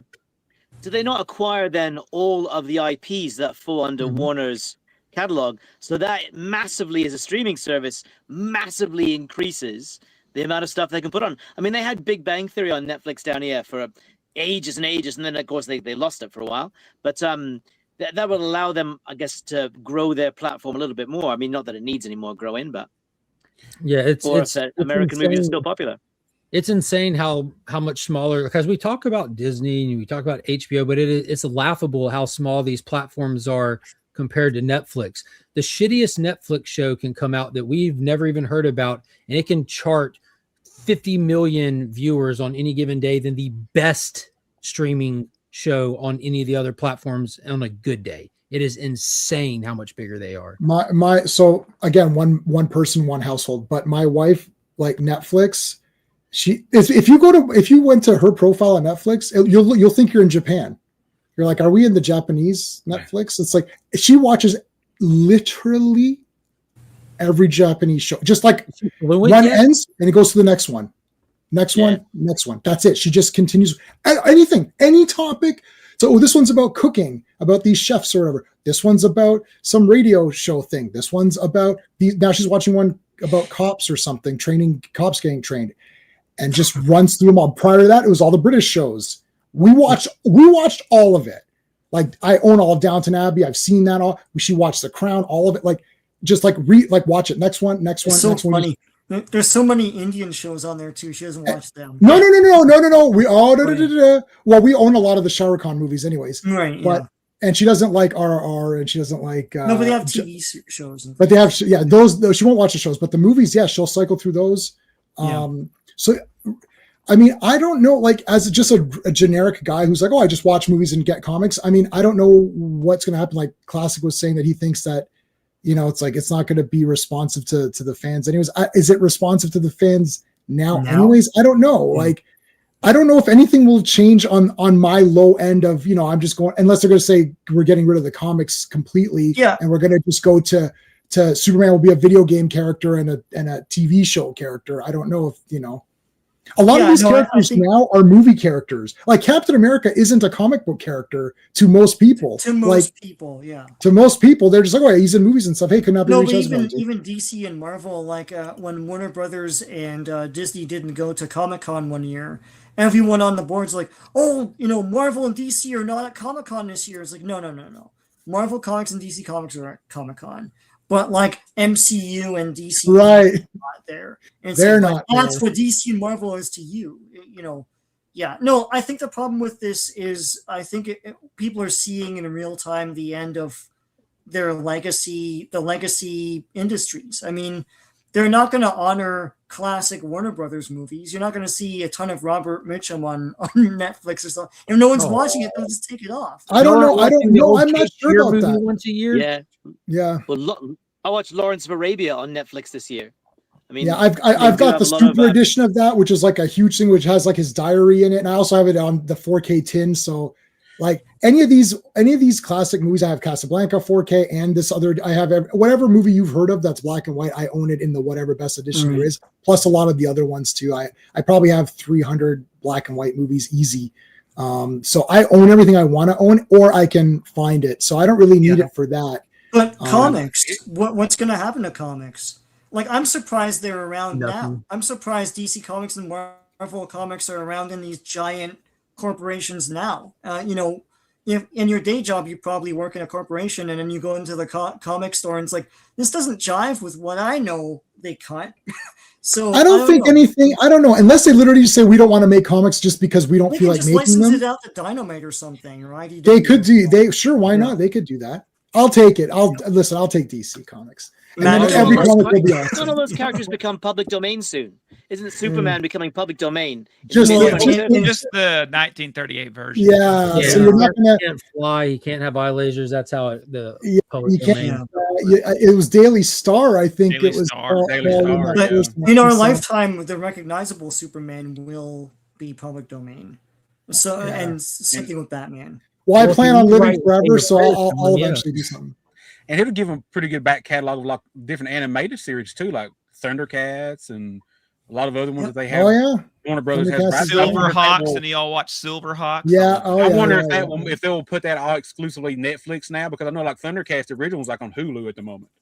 Is Thundercats Warner Brothers now, or is it Universal? I thought over, no? I'm not for sure about now. I know because the DVD set, the new one is Universal. The old one they crapped up. Yeah, mine's the Warner Brothers. I was just looking now. Yeah. Yeah, no, mine's Warner Any Brothers. reaction from Mark Millar? Warner Netflix acquired Miller World, right? Yeah, they acquired his Oh yes, that's right. Well, so Miller's going off social media. I don't know if anyone bought Psychic Sam, but I did. And I got his autograph with what's his face. And so now you get all the updates. And Mark Miller is saying he's off social media. Period. Like he's just done. So it's Wow. all, so it's all Kickstarter stuff or whatever. What's Nemesis? That Image? Who does Nemesis? Image? Mark Miller's Miller World stuff is at Dark Horse right now. All of his stuff is. It's Dark Horse. It's Dark Horse. Okay. Yeah, so he's got that. God, I'm forgetting the name of it. That like where all the fantasy characters like dragons and knights and stuff are coming into the real world. That's the next upcoming thing that he's like walking around on a movie set while holding a copy of it that he shared on social. I don't know. He's about to be launching a lot of work back into like the film and TV side of the stuff that he does. So he just went ape shit over the last 2 years, getting out all of his books, all of them. The finale to Nemesis is coming out right now. We finally got the finale to Jupiter's Legacy. He just got out Huck Volume 2. He got out Prodigy Slaves of Mars. He got out Nightclub Volume 2. All of this stuff was coming out like at the same time. It was been amazing to be a Miller fan. So I think he leaned into that during all the strikes and all that. Because what is it called? Magic Order got the finale to that out. He said that was what got ruined by all the strikes and everything. That was the next project that they were working on at Netflix. So I think he's about to get back to work on the stuff that kept him from writing previously. Yeah, so I think there's a lot of, people are using Kickstarter, that Indiegogo, all those ones. It's like there's a lot on there. You can get a lot of stuff on there, and it's easy for them. But even Mark Miller is not getting as many. Like you would have thought that would have gotten a lot more backers, or I don't know. I can't read the room on comics. Like if you go on Wednesday, my shop's pretty goddamn packed, and there's the whales, like the stack. Like is like massive, right? And like they're like, yeah, Jay, you can go in front. They know I'm only buying Batman and Superman, and then I'm leaving. It's like, and the guy's like, yeah, Jay, you're good. You're just going in front of me, because the guy knows, he's like, I'm gonna be here for fucking 20 minutes, ringing this shit up. So like, I can't tell, because they'll sell a lot, and that blind bag Batman thing, holy crap. And I don't know what any of this means, but there's 2 or 3 gold ones at my shop. When I just see my shop owner. The ratios. So 1 in 50, 1 in 100, 1 in 500. Okay, so there's a gold one. There's a few gold ones. Full. It's like gold foil. Looks like a gold all foil. of them were foiled, but like it was the you could go buy a regular cover, or you could buy a blind bag for a shot at a foil version. And if you pull a gold one, the gold ones are the ratio. So so Mark Spears Dark Side. The foil one will be in the blind bag. The gold foil one is a ratio. Okay, yeah, makes sense. There's a method to the madness. So those are selling. And gimmick, but people. Guys were buying like 3 or 4. And then you know what's another? What was another? 100 at our shop. Gone. Yeah. And you know what's another gimmick? But it's selling. It's those where you just buy a blank cover with just the trade dress on it. Just like the logo on it, and artists will draw on that, whatever, so those are sell. I saw a guy went there, guy must have bought like 10 of these. I was like, 10 or that's a blank. Oh, Turok, yes, that's awesome. That is awesome. Yeah, so guys will buy that, all right, and draw on that, and that's a thing too. So I don't know. I can't tell, unless Netflix just says, oh, I don't feel like doing comics, so F it. Like, why would they do that? Like, Rob Liefeld posted saying he's not concerned about it. Like, the earliest that anything will ever even get to looking at or shifting or moving is late next year, and he doesn't even think it'll be that quick. No, it won't be. Yeah, no. Didn't a lot of people worry about that with Marvel when Disney bought them, that they might do something with the comics? And they never did. I don't think Netflix will mess with the comic books. I believe I wouldn't think they would. I could be wrong, but I think they'll probably just leave the comic books alone. They'll more focus on the other media than they will the comic books. Okay, so Supergirl's already complete, right? Like, trailers coming out on the 11th, I think. All right. Late So what was everyone's impression of so I hated seeing her in that beginning, in that end. I hated that entire scene. So I hated that. So now I'm not looking forward to it because of her introduction in that movie. Sean, what are your thoughts? We'll go down the line. What for Supergirl's? Yeah, like hype level for the Supergirl movie / her appearance in this movie. James Gunn made the insane comment that this is going to be like Guardians of the Galaxy, and everyone said, oh, like Peacemaker and Creature Commandos and Superman? What are you talking about? So I don't know how self-aware he is, but it's gonna be more of the same. Like whatever the story is, like even if it's like from the comic or anything, and even if it's a good story, I think it'll be undermined by just everyone's a snarky a-hole, you know. So I'm not that excited for it. I don't know. I want it to be a success because I want Super Things to be a success, but I'm not very excited. So yeah, well, we'll still be sitting next to each other on opening night. Yeah, in no, we'll IMAX, watch it, yeah. but, Yeah, well, and then we'll they- complain like- about it, and that's good. And then we'll make fun of everybody as they say. Okay, Super RR, are you? Well, I guess I don't know. You're not excited, are you? No, well, my thoughts. I've got three thoughts. One, this and another sort of CW gets it right, James Gunn gets it wrong. Melissa Benoist was superb as Supergirl. The show, Yeah, the show's started out poopy, but okay she was and awesome. Not so good, but Yeah. she was brilliant as Supergirl. She's super awesome. Yes. Two, I think that this version of Supergirl that Millie Alcock portrayed at the end of Superman, to me, is awful, but it may resonate with enough people to make the movie make a little bit of money. And three, I think if Jason Momoa has a reasonably sized role in the film as Lobo, I think he's going to steal the film. I think people will walk away saying, wow, when's the Lobo movie coming out? That was amazing. I think Momoa is going to steal, if they give him room to play, because Momoa is a very charismatic guy. I think he will steal the film, and Lobo is basically Momoa being Momoa himself, just a little bit more rough around the edges. Just in whiteface. That's my prediction. They should have. I was watching so I was I've seen the Aquaman movies a few times, and then I saw someone post on a figure, hey, quick draw, how's it going? When I saw a picture of the action figures that had come out, and someone removed the head of Jason Momoa and removed what's the other guy's name? The Orm, like the brother. What's Orm, yeah, and they Patrick Wilson. Yeah, Orm, Patrick Wilson. And they swapped their heads. I was like, holy shit. I was like, that's way better. And I'm like, damn it, they should have swapped those actors. I was like, this guy's a better Aquaman. And then I rewatched part 2 after I saw that picture. I was like, oh my God, yeah, they should have swapped those actors. That's brilliant. Because it's like his head on that Aquaman body was brilliant. The guy's like, there's your perfect Aquaman. I just moved the heads. Mark, what are your thoughts for Supergirl? Oh, I'm excited for it. I don't like the way that she was portrayed drunk and sloppy because that's inaccurate to the book that I love so dearly. Yes. Again, I love saying it, especially in a panel of people. I'm a Tom King fan because I am a connoisseur of quality. As we just proved tonight, these gentlemen didn't even read the book. But I read the first 3 issues and thought it was boring. That cannot be disputed. And also, the most exciting part for me is like I'm excited about the DCU because I'm excited about variety in it. I'm excited to get back to what Marvel did good in phase 1, where all of their superheroes were represented by a theme of the character. You know, Iron Man felt techie, Captain America felt warrior, spy thriller-ish, and Thor felt sword and sorcery-ish in the first 2 of them. That's what works for comic books. If I want to read a dark brooding vigilante, I'm going to get Batman. If I want something cosmic, I'll go get Green Lantern. And that's how these movies need to feel.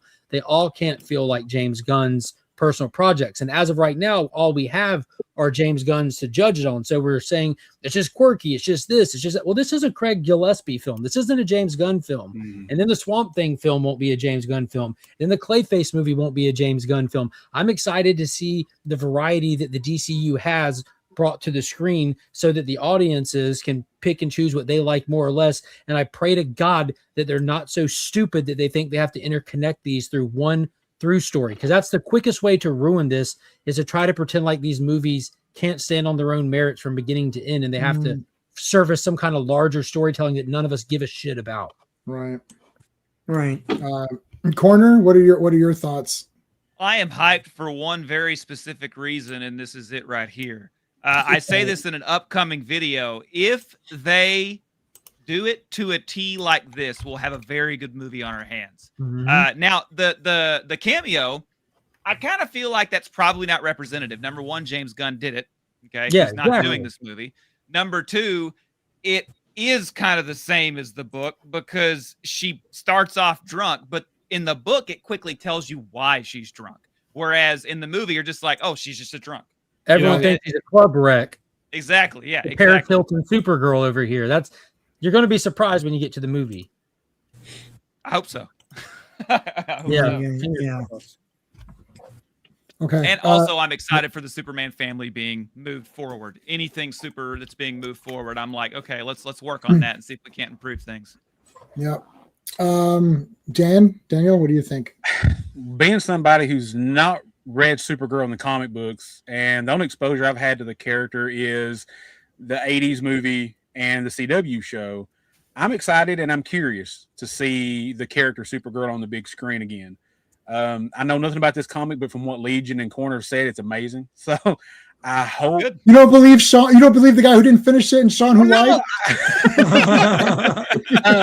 So I don't know what to expect because I've not, like I said, I've never read any comic books for her, so I don't know what to expect. Read that Legion held up a thing to DC's finest. Read that. Yeah. That it's all it's her trying to get boyfriends and it's all. Well, if you want Silver Age campy, kind of quirky, you know what you get with Silver Age stuff. But like Woman of Tomorrow is like if you like True Grit, the John Wayne version or the Jeff Bridges version, it's literally he says it in the Ford. He's like trying to be straightforward with the audience. I like True Grit. I wanted to make True Grit. I made True Grit. It's painted with DC characters. Let's go.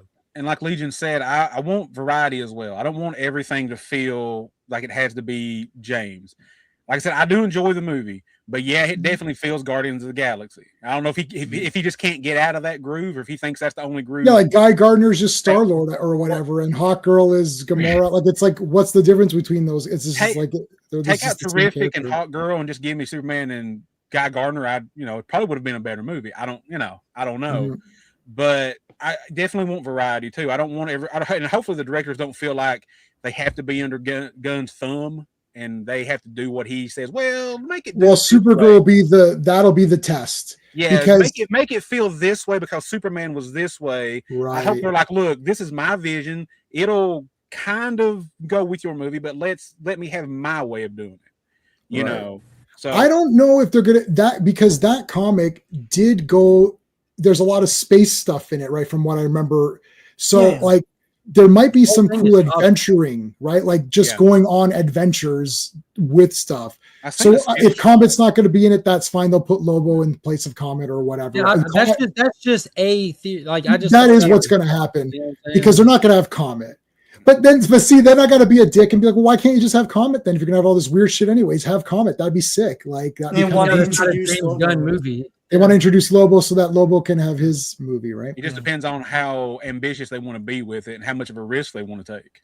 You know, here's a better question. Why wasn't TK allowed to use, why didn't TK use Lobo? It was the original plan. So they're going back to his original plan. So we can't be too critical of that because that could have been an editorial thing. Well, Lobo's over here. We don't want to do maybe they do, right. I don't know. But wait a minute. Woman is Woman of Tomorrow Elseworlds or no? I don't remember. It's just a standard old mini series. Just a mini series. Okay, that's fine. Standard old mini series. So it doesn't hinder or really touch on anything going on in main continuity because again, she's by herself with other characters off planet doing something, and all you do from the start to end of this is understand this character to a personal level like never before and respect. I don't think they're going to do it because they've never adapted anything. Maybe Watchmen, or 300. Like who did that? Zack Snyder. I'm not against Zack Snyder. First of all, I own every Zack Snyder movie, including that owl one. Everyone does. Yeah. So Legends of the Guardian, the Owls of Ga'Hoole. That was J-Man cool. loves that what was it called? The one where they're all in all the girls are in I like Sucker Punch.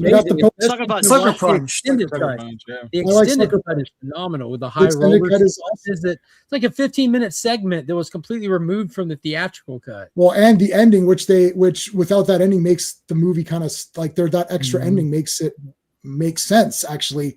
Sticks the landing a lot better, don't it? Yeah, but I've got actually, you know what? The making of that movie, I got the hardcover book, like the book, the making of the art of the movie and the making of her sword, Baby Doll's sword.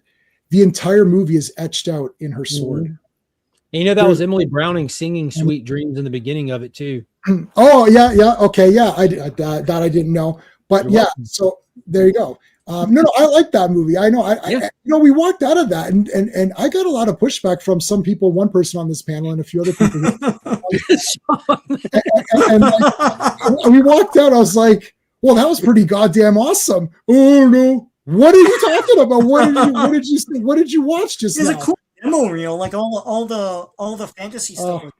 Yeah, we're not going to rehash this. You're not going to win on this one because that's a kick-ass movie. There's zombies. I'm watching a long time. So. You got to rewatch that, anyways. So okay, so that's okay. So Supergirl, let's see what happens. So if they adapt it, might be interesting. I was gonna say, like, how does everyone? I think this is pretty cool myself, but how does everyone feel about the year by year pace of this? It's like Superman's this year, Supergirl's next year. And July 27 is Superman Man of Tomorrow or whatever it's called. That's perfect. Yeah, as long as it doesn't hurt the quality of the movie or the storytelling, as long as they don't have to feel like they're rushing it. Just rush them. Try to do it yearly. I think it'll be okay. And what I'm curious is, will we see any more Peacemaker in these movies? will we get a cameo of Peacemaker and Supergirl? John Cena's last thing Friday night, next Saturday. Oh my god. I still have to finish season 2. I haven't finished season 2. I haven't finished it either, but because I actually said, "Oh my god," I'm going to actually play that. Oh my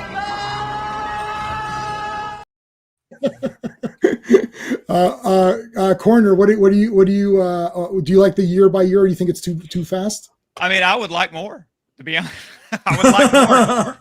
If we're going by whether or not it'll actually work due to the speed, I mean, it seems like it's a very good timeline, a good way to do it. I don't know much about directors. I don't really care about directors, but James Gunn seems to give the proper amount of time for like his CGI people and all that. I assume he does the same thing for writing and storyboarding and all that. So, yeah, it seems like a very handleable. He wrote a whole Superman script during a lockdown. They're in what do they call it? A strike. Y'all notice that? The day that the strike was about to start, like an hour before it kicks off, he posts a picture of just a stack of pages. Hey, I finished Superman today. Oh, nice. Sure you did. Sure you did. We plan on working this whole time. See, that's like the people who, when Winnie the Pooh, Popeye, or all of a sudden there's 400 slasher movies that all came out instantaneously. The millisecond, Winnie the Pooh is Pooh the Slayer, or you're like, what the heck? It's like, Blood and Honey. Did you guys film that? Did you make this after it became the RR? I was like, no way. Horror movie. That's why horror movies are never going away, and they're the best. They'll turn anything. About the public domain with Superman. I'm a big Mark Miller fan, Mark Miller fan, and he's already stated he was talking about it like a year and a half ago, maybe. He was talking about the public domain of Superman coming, and he goes, "Keep in mind, guys, like." I like Superman. He wrote Red Sun. He's like, can you imagine if I started working on a Superman story right now? That would give me all the time in the world to get the very best artist. That way, the day it hits public domain, it can go on FOC. I'm like, wait a minute. Let's go, dude. Wait a minute. I think I know what's going on. Yeah. So he says you can work on the stuff ahead. You want to be the first to market, How cool would that be to get a golden age Superman story from Mark Miller? He really likes Superman. For sure, yeah. And I liked Red Sun. Mark Miller. I'm like a half and half. Like sometimes, like I hated Wanted. And what a total Martha moment at the end. Am I right? When they do the Lex Luthor lineage all the way down, and you find out that it wasn't just a distance travel. It was a time loop. And Kal-El is short for Luthor, and he's a great descendant. Total Martha moment. It was there the whole time, but no one said it sooner. Great movie, but great comic. But the animated film adaptation gets a lot of stuff wrong. I actually haven't watched it yet. I own it though. It's good. It's just too short. They have to omit so much stuff. Like you'll be in tears with the Bizarro stuff in the book, but not in the movie. Well, what they get wrong though with the they changed that. That was my problem.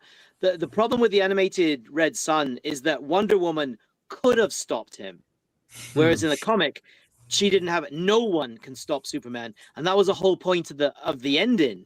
Is that only Superman could stop himself, and that's where Luthor's genius ends the story. Now, Red Sun as a comic is incredible. Cool. I think it's the best thing Mark Miller's ever done. It's brilliant. Yeah, there's that crummy Batman. I have the small metal version of that too, and it's crummy too. But I bought it because I'm an idiot. Yeah, I love that Batman. And I actually got an artist to draw me that Batman just because I thought it looked kind of neat. I know Mordecai. This is Mordecai, right? I haven't seen in a while, buddy. I haven't. I feel like Carrot Top with all these props around me. Yeah, I can't reach any of mine. It's mostly Transformers around here now. I've been trying to collect some of those. But yeah, I haven't. I don't like the Nightmare stuff. Yeah, Transformers #1. Yeah, nice. Yeah, that's random. Well, I don't have anything close. I have. I've got my blaxploitation book that I've been using from 20 years ago, but I've been posting a lot of blaxploitation movie reviews. So, actually, hey, what's it going, John? Let's see what John says here. In terms of John's our guy on the Action Elite. In terms of DC news next year, also getting Lanterns. Yep. So Supergirl, I'm excited for that one. So Lanterns, I don't know anything about Lanterns. I don't know anything about Clayface. What else is coming out? So Lanterns is coming out in fall. They finally made an announcement for a season that it'll be releasing in. It's starring Kyle Chandler as an older Hal Jordan who's going to be in the era where he's training Jon Stewart. That's kind of the theme of this DCU, which they said at the beginning, this is going to be an existing DCU we're going to be stepping into. Because like someone's comment earlier, how are we getting a Clayface before Batman? I respond to that. There is no before Batman. This isn't Marvel we're dealing with. These are iconic like heroes that everyone over the entire world knows their origins. And there's countless times that they've been retold. So it's kind of a waste and a burn and kind of assuming your audience is too stupid to be able just to go step into one of their stories. So they're kind of doing that with Green Lantern to a degree. They're just introducing us into this world and having Jon Stewart be the recruit. The premise of it is they're going to be investigating a high profile murder, and that's supposed to be unlocking this cosmic story that'll be carried on into further movies. So if that's still going to be the thing or not, I'm not sure. I was crossing my fingers hoping that the death would be Guy Gardner. I've been saying that from the beginning because I don't see Nathan Fillion staying Guy Gardner forever, and he's now confirmed to be in it, and he was bragging that I get to say more F words in this TV show than anything else. And that's really a huge turnoff because this has been like slated as like True Detective, but with Green Lantern detectives, which I think that's a good tone. But Guy Gardner bragging about saying F words is goofy. Really? I don't know. I just want Green Lantern. I haven't read very much Green Lantern, so I can't really speak on Green Lantern. The Green Lantern is a character with almost limitless story potential because the universe is his, well, our solar system, was Section 2814, is his beat, right? But I mean, like it is a character with limitless potential of traveling to other worlds, seeing other things, introducing new species, different characters, all the rest. To bring it back to Earth seems a massive waste. That's where they operate. 90% of their books are going to be on Earth, and they'll take to or take to the cosmos. But that's like to compare it perfectly is you have police that work beats, but if some shit hits the fan, they're going to go back up their partners. So you have to wait on the events, the season finales because it's a TV show, not a movie. So you kind of got to introduce your audience to them. Even though we're not doing a hardcore origin, this still isn't Superman or Batman. And it's still, this is their territory. Mark, Mark became Max Headroom for a minute. But you look at great Green Lantern stories, right? And most of them, I mean, not all of them, but most of the best Green Lantern stories take place off Earth, right? So to base a Green Lantern series on Earth, just to me, My biggest fear is that it's going to be because the death that occurs is going to be Earth-based, and it's my biggest fear because it's my favorite Green Lantern. I think they're going to kill Alan Scott. I want it to be Guy Gardner. I think it's going to be Alan Scott.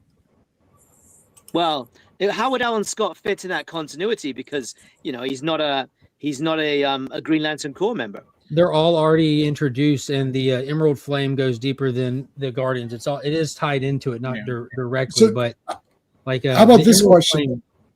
Okay, so let's do the panel on this question then. Do you like the idea that the heroes are already around? Like to say, well, everyone already knows about these guys. We don't need to re-origin up everybody from scratch. We'll go backwards. Daniel, what do you think? Yeah, I mean, I don't mind an origin story, but I think don't have to do it every time. I think it bogs it down when you have to do an origin story every time, especially if it's a TV show. You might have to do 3 or 4 episodes with kind of the origin thing and then get into the story. This way, if the Lanterns are already known by everybody, then it's good. Just boom, you just jump right into it. And with my thing with the TV show, like Legion was saying about Guy Gardner stuff, I wonder, are they going to bring in like all the other Lanterns like they have in the comics, like Simon Baz and Jessica Kyle Cruz. Rayner, Jessica Cruz? Because that's What one about thing the that got me in the aliens? comics The aliens? was there were so many Earth Lanterns. I mean, I get it. That way there's somebody to protect Sector 2814 if Hal leaves or if, whoever goes. I get it. But I don't know. I feel like it was a little too many. Too many Earth. But I love Simon Baz. I love to see him on the show. Right. Does it beg the question of where were these Green Lanterns when the Earth's core was being pulled apart? They're often space. That's the thing. They're often space. Like, is that a question? Okay. So, Yeah. all right. So right now with KO, the Lanterns are on Oa because Oa was destroyed. They just rebuilt it, and you just finished the Starbreaker Supremacy story arc last month. So all like John Stewart is presumed dead until last week, and so the whole Green Lantern Corps is literally dealing with saving the universe unbeknownst to the people. Jeremy Adams single-handedly has rebuilt the Green Lantern mythos, getting it back to Jeff Johns' era structure. It's phenomenal what he's doing. I haven't read any of I'd those. love to see Kilowog or Tomora 2 or right, all these other guys on there. Yeah. Okay. Chip, all the rest. So, Corner, what do you think? Do you like the idea that they already exist, or do you want like origin stories? So are we talking about the DCU in general, or just the movies? Let's say like the DCU, just the DCU movie. Yeah.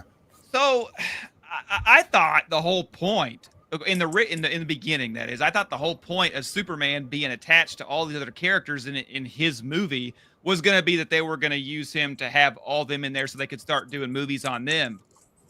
That's not what's happening. So I really don't know why they put all those characters in there with no origins and everything else in his movie. Because personally, I feel like, Superman, Batman, we don't really need origins. We can just get into the story on those things. But characters like Guy Gardner, nobody, I mean, I knew who that was, but nobody knows who that is. Hot Girl, everybody kind of thinks who they know that is. Then they realize, oh, that's not the hot girl I know. You know what I mean? Yeah, like, no one knows. Even the people that know don't know who Hot Girl is. Exactly. So it's like, it kind of would make sense to have some origins. I thought that's where they were going with it, but they're not. So I don't know. I mean, no origins on characters that it makes sense, but on all these other ones I'm like, what are we doing? I don't know, but I thought it worked in the Superman movie. I didn't think that it felt like, oh, I need their origin stories, but if we're going to do more and more, it would be nice to know a little more about them, Yeah, if they've got Wonder Woman, especially if they just had movies that had origins, then maybe you can, we don't need Aquaman again, we don't need Wonder Woman, we don't need Superman, Batman, right? I mean, well, Flash had a movie that was about everything but Flash's characters. It's like, how many Flash villains were in this movie? Oh, none. It's just a movie. Terrible. I don't hate Flash though. I like the Flash movie. I didn't hate it either. I didn't hate it. Listen, I liked it as soon as Keaton showed up. That was the best part about it. He was pretty. That was cool. Good. Yeah, I don't hate it, but I think that people don't. I don't care what people do outside of the role they play.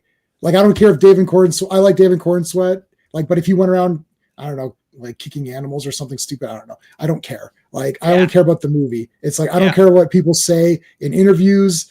Everyone's an idiot, in my opinion. Yeah. Chloe Sullivan's my favorite Smallville character. And Allison Mack is horrible. she's I saw you posted. Okay. Mark, do you like the way that's going with no origins? Man, I think it's perfectly fine. I'm a comic book reader, though. Black Adam is a great template to go to. I know a lot of people were crying and moaning, who are all these JSA characters? We need more origin. But then those same people are like, James Gunn's perfect. This movie's perfect. And that kind of hypocrisy drives me crazy. But I think it's wildly smart. Never have I ever watched a movie that's non-superhero related and thought to myself, damn, I wish that supporting cast member had a standalone movie so I could know more about how he was raised. I get these are flashy characters, but that's the world of superheroes. And we're almost 20 years post Iron Man now, when this is like mainstream stuff, superheroes. Even if you don't read comics, you've been watching superhero content for so long that you understand the dynamic of a superhero world. And there's plenty of characters, if you go back and think about it, that you saw that you don't care to see their origin, or you don't need more information on because they serve their purpose just fine. So I think it's the way to go moving forward in an era when everyone's desensitized to superheroes. It's assumed like this woman flies in on wings with a mace. Yeah, in this world, for sure. Of course she screeches. That makes sense. If they decide to give us more, sure. But I think Black Adam did it light years better because we had a couple better moments with our cast when Kent was talking to Carter. We've been at this for 100 years, my friend. And these little references to that, and like Adam Smasher calling Al Pratt on the phone, played by Henry Winkler, giving you the legacy of the character in that brief moment. They did such a better job writing those characters and giving you these little tidbits that gave you that information. I think doing that along the way is wildly more valuable than giving us an origin story or ignoring the fact. Yeah. RR, what do you think? Well, it's all about execution, isn't it? I agree with Mark that the JSA was the best part of the Black Adam film. As a character, Black Adam himself, awesome. A little bit one note, but the JSA really brought that film to life. And Pierce Brosnan was he's the friggin' best. Yeah, he was great. I mean, they did a really good job there. He looked cool too. You know my thoughts on Gunn's Superman film. He didn't do anybody any favors. I mean, I guess Mr. Terrific came off looking all right, but he got the James Gunn Superman. Hold on, Superman didn't even get the cool scene of. I remember people cheered for Mr. Terrific. It's like, why are you cheering for Mr. Terrific in the Superman movie? In a Superman film. Mr. Terrific had the big cool scene where he came in and kicked ass, and even Lois Lane was pumped up for him. Even in their own movie, she's like, "Oh yeah, Superman, you're Superman got that scene when he turned up on Ultraman and then went straight in the air and took out all the Vipers. Like he got like it's over just like that. You're like, what were those? It wasn't the same thing, and nobody. I could tell because nobody cheered for it. Okay, anyways, sorry. So one of my I'm going to throw in one Man of Steel reference quickly, and then I'll answer the question. My thing with the Gunn film, there was no moment in that film that leapt out at me and made me go, wow, that's epic. Love or hate Man of Steel, or middle of it, there are moments in that film where you just go, wow, that was epic. Right? A bunch of them. You want to see go on YouTube and search something like Boy Reacts to Man of Steel or something like that. There's this little kid watching it. I'm not searching that. And it's I'll find it. I'll post it. And he's watching. So it's like the dad and this little kid are watching, his son's watching it, and the music's coming up and Superman comes out, and it's the big speech of Jor-El saying, you can do all this awesome shit. And then it's like, and the kid is like super excited. And he's like, he's like, oh my god! Like, and it's like that. That's gonna if you really hate Man of Steel, watch that, and then you'll have to take it back a little bit because like, oh man, that's bro when his fist goes down and then like that going down, yeah. All right, and the music, right? There's no music in Gunn's film that I remember that wasn't ripped off from John Williams.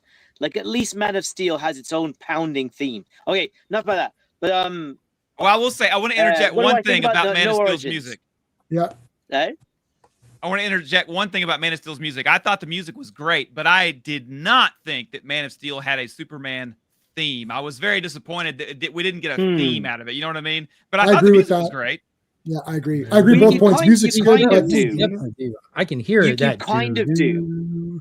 Yeah, but it's not as recognizable as it's John Williams. That Superman, that's true. All right. Superman the animated series guys said that one of the rules for a Superman song should be that you should be able to say Superman while you're singing the song.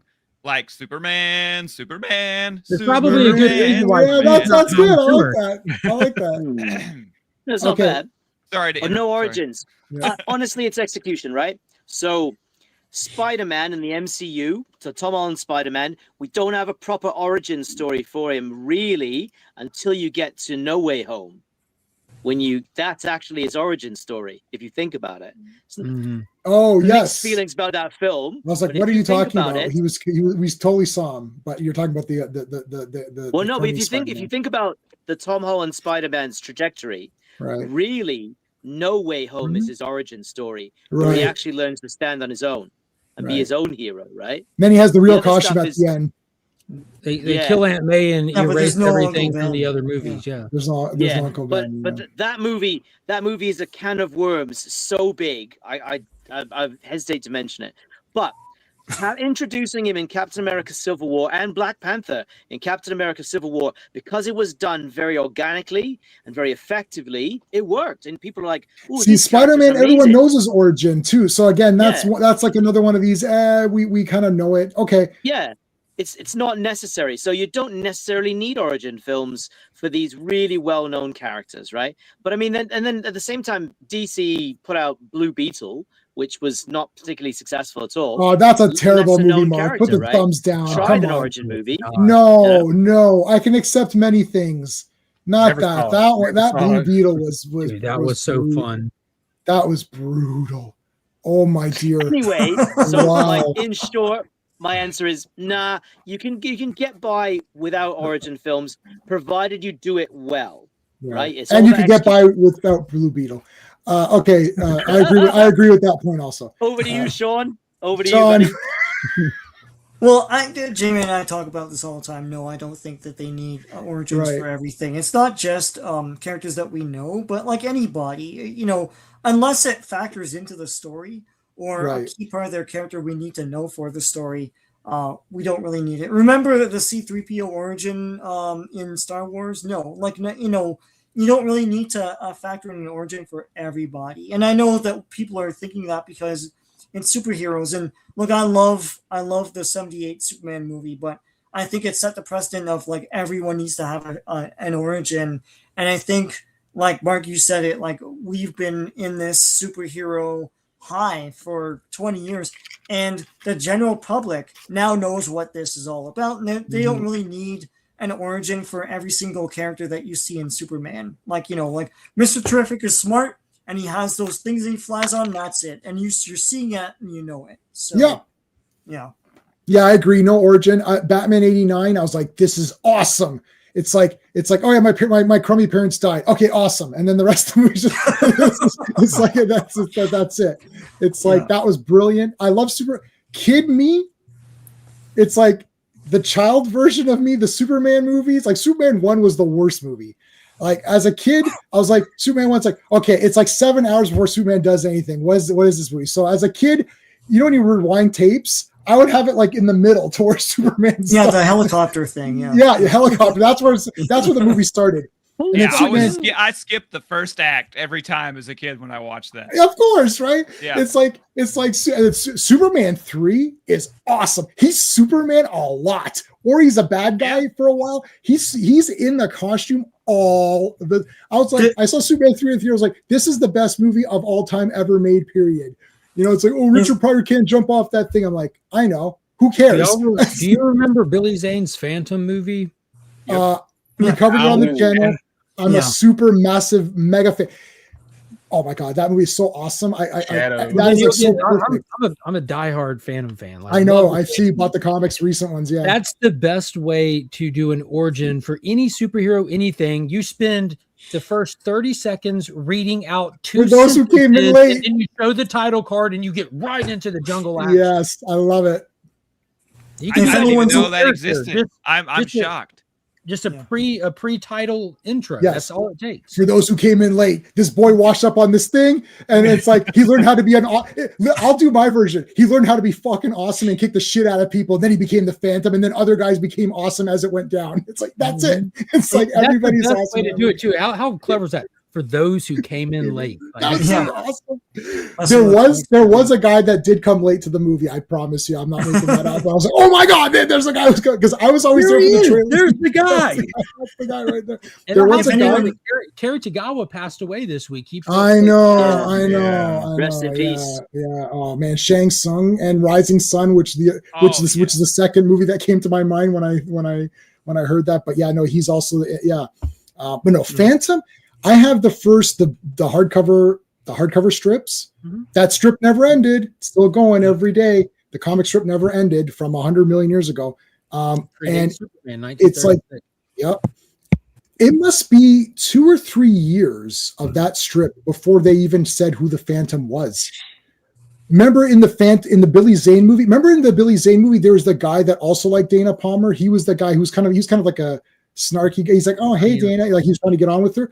They thought that he was the Phantom in the comics. He's from the comic strips, from the strips, not comics. He's from the strips, and they thought that he might be the Phantom. And it's like, oh, it's awesome to go back and read those from the beginning. But yeah, so Corner, if you haven't seen the Phantom, like 1000%, like it's the friggin' best. I've never heard of it. As far as I remember, I've never heard of it. I was looking it up while they were talking, and I saw Billy's. I was like, "What?" Yeah, there he is. It's a great movie. Great. You're not gonna be able to see it, but that entire thing is Defenders of the Earth. Original figures all in the packaging. Those are those new ones that came out, and then behind Poison Ivy, I've got other ones, but like. Yeah. Defenders of the Earth is badass, man. Yeah, that just came out this week. Phantom Comics, I'm getting that new Phantom comic. It's great. It's so good, dude. I think they're wild take here because I talked to nobody else that reads it.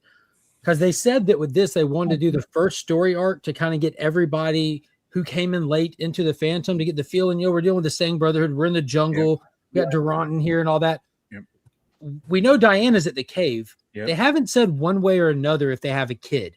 What if they kill him off in this first story arc and this series is actually about his kid taking the mantle? I mean, are they going to use the girl from? Are they going to use the girl from Defenders of the Earth, or are they going to have a new? I don't know. That's what there's no hints that could happen. I'm just reading this at these impossible odds. I'm like, what if they kill him?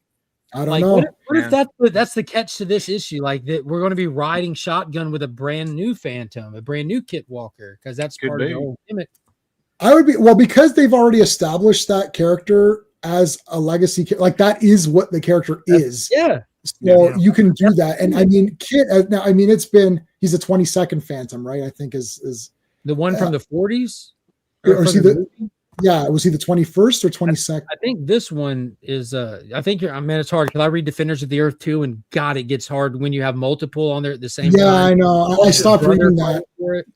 I did stop reading that just because it's not because I don't like it. It's just too many. I can't. It's just too many things. Oh, it played out good, man. The big finale went on for like 3 issues straight finale. Like it was really, really cool. Did you finish that, Sean? I can't remember. I didn't finish the comic, no. But like I Dan DiDio wrote it too.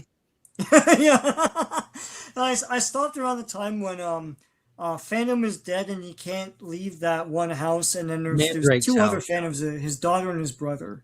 Yeah, yeah. But I'll tell you now, like I'm like, no, he's dead. They fix it. They fix it. Okay. Mandrake gimmicks him where he can get out of the house, and he does it in a very, very Mandrake way that's really kind of cool. So we do have our proper Kit Walker because the next series, I think Volume 2 starts next week. So that mini series wrapped up, and there's a new one starting next week. So I've got the old comics and of course the DVDs of that. Okay, so what? Anything else to kind of start wrapping up? Are you excited about? Like, I mean, I'm excited. I'm always excited for superhero stuff. The superhero fatigue, what they keep saying, I've never had that. And I watched Eternals, and that's the worst movie ever made. And after that movie ended, and I thought, I'm still good for another. I'll go to the next one. You cannot get any lower than Eternals. Did you go watch Madam Web in theaters? Yes, I did. I saw Madam Web in theaters by myself because everyone was smart enough to not go. You know what? That movie was totally ass.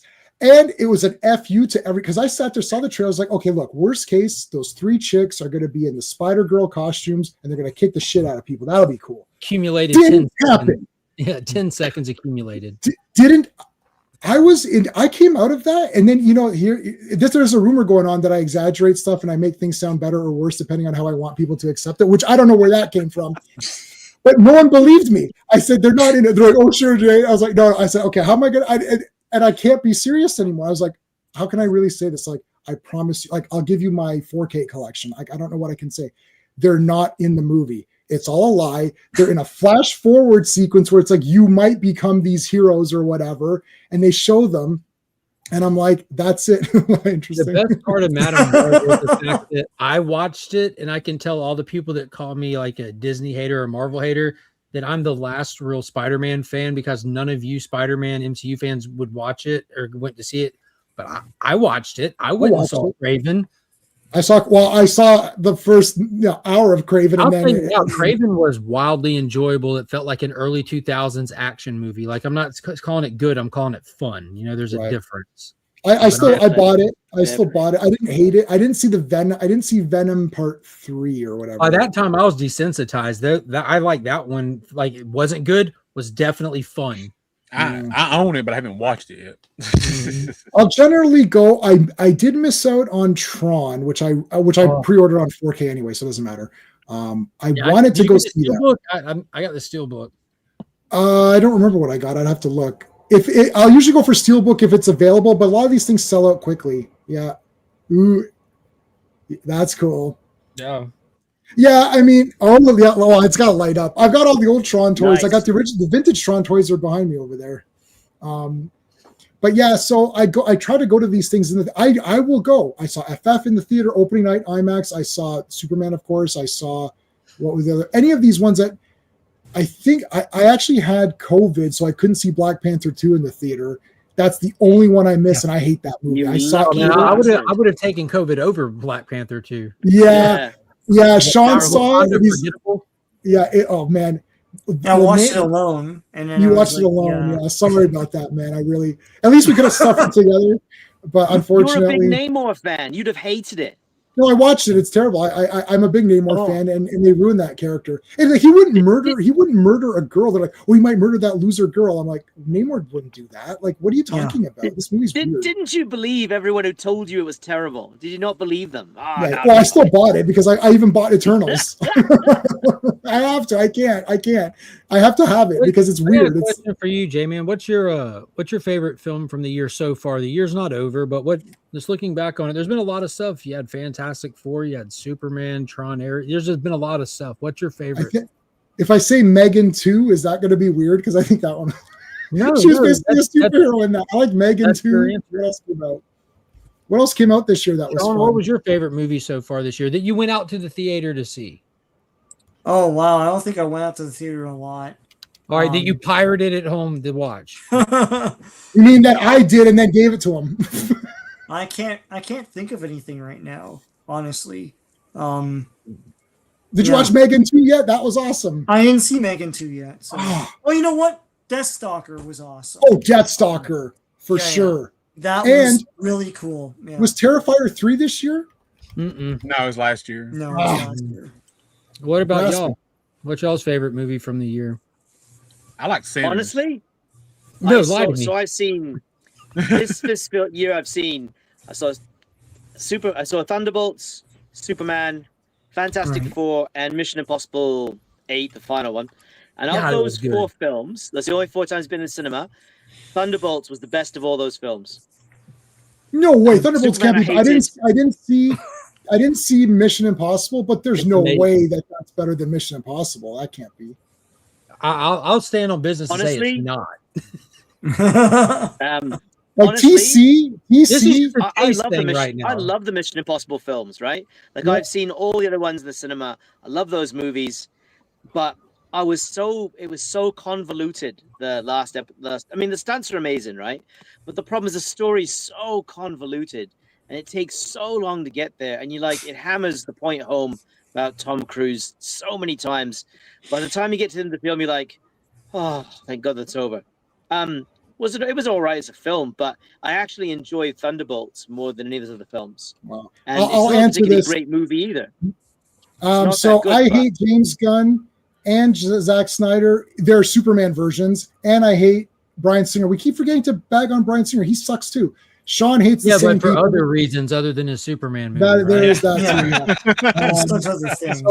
too. Honestly, Gunn's film made me rethink Superman Returns. You know the thing is, I don't like this. You know what I don't like? This idea that I can't dislike everything. It's like I'm not in Zack Snyder's garbage ass dumb camp, and I'm not in James Gunn's how about this? You can like some stuff from both of them and dislike some stuff from both. You can do that as well.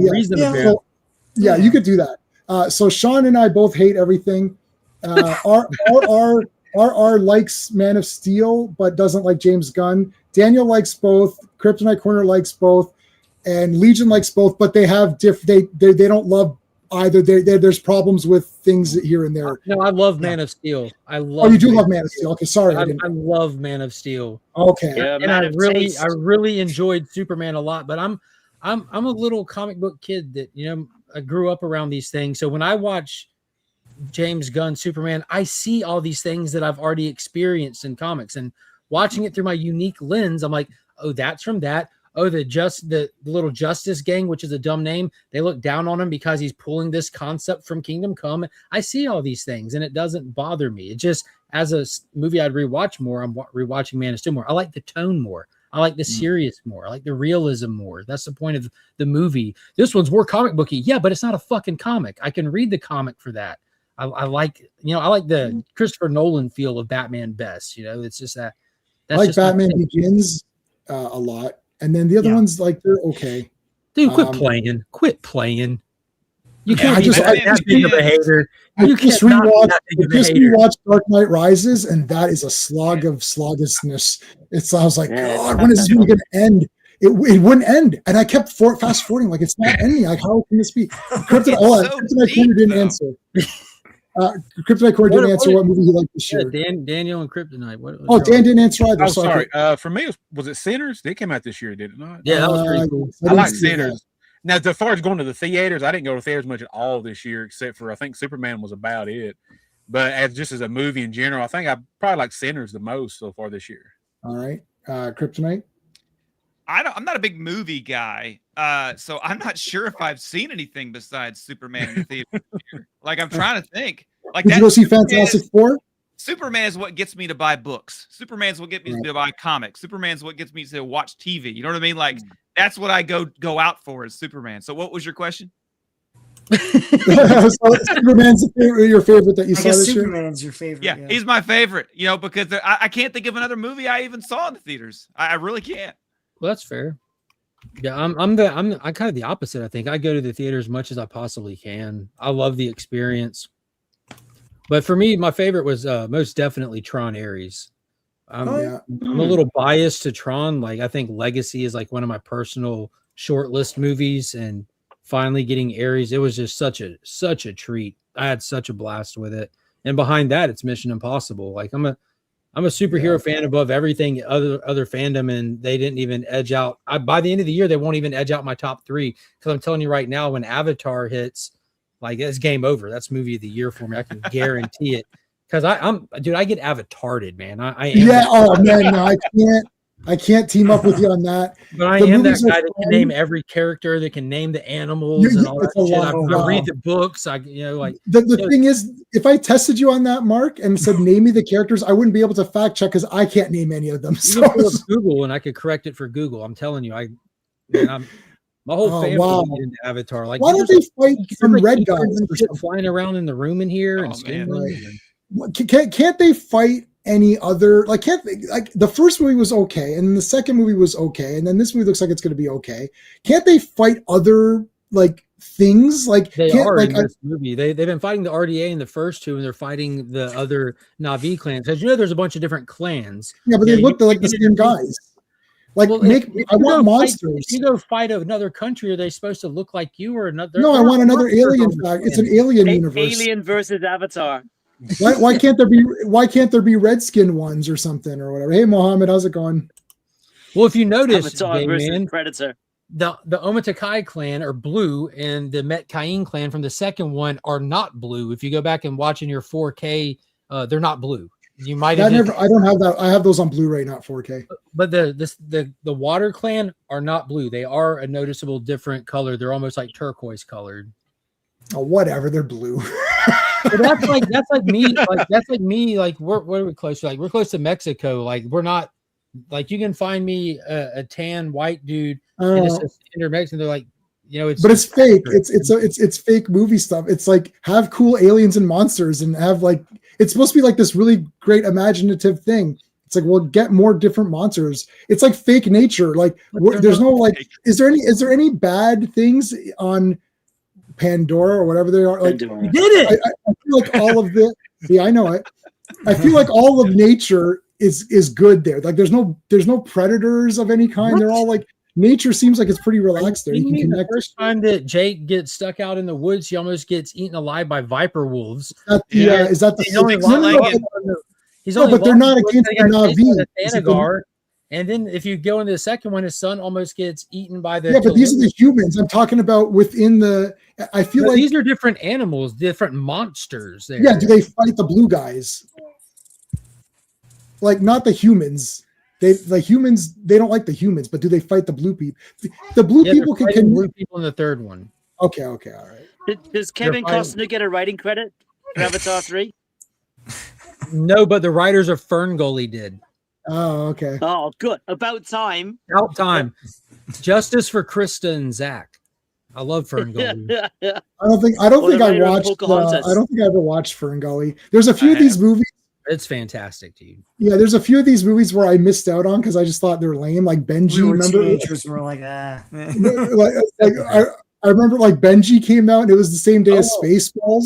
It was I saw Benji the that with Hunted you. and Benji the Spaceballs or Hunted. something like that. And I was watching Spaceballs and all these kids were lined up. I was like, we're going to see Benji. I'm like, it's what is it about? It's a dog. I'm like, this is bullshit. Like, I don't. Benji the What Hunted is- is awesome. About a dog. Is that bullshit to you? Yeah, I was like, I don't care about this lame dog. It's like I'm going to watch, or maybe I was watching Three Amigos. It was either Three Amigos or Spaceballs. I'm like, I'm going to watch Three Amigos. Kids Like, shouldn't be lining up to watch either of those. I know, but I saw Blue. My mom took me to see Blue. What was that one with where he gets his fingers Blue. cut off?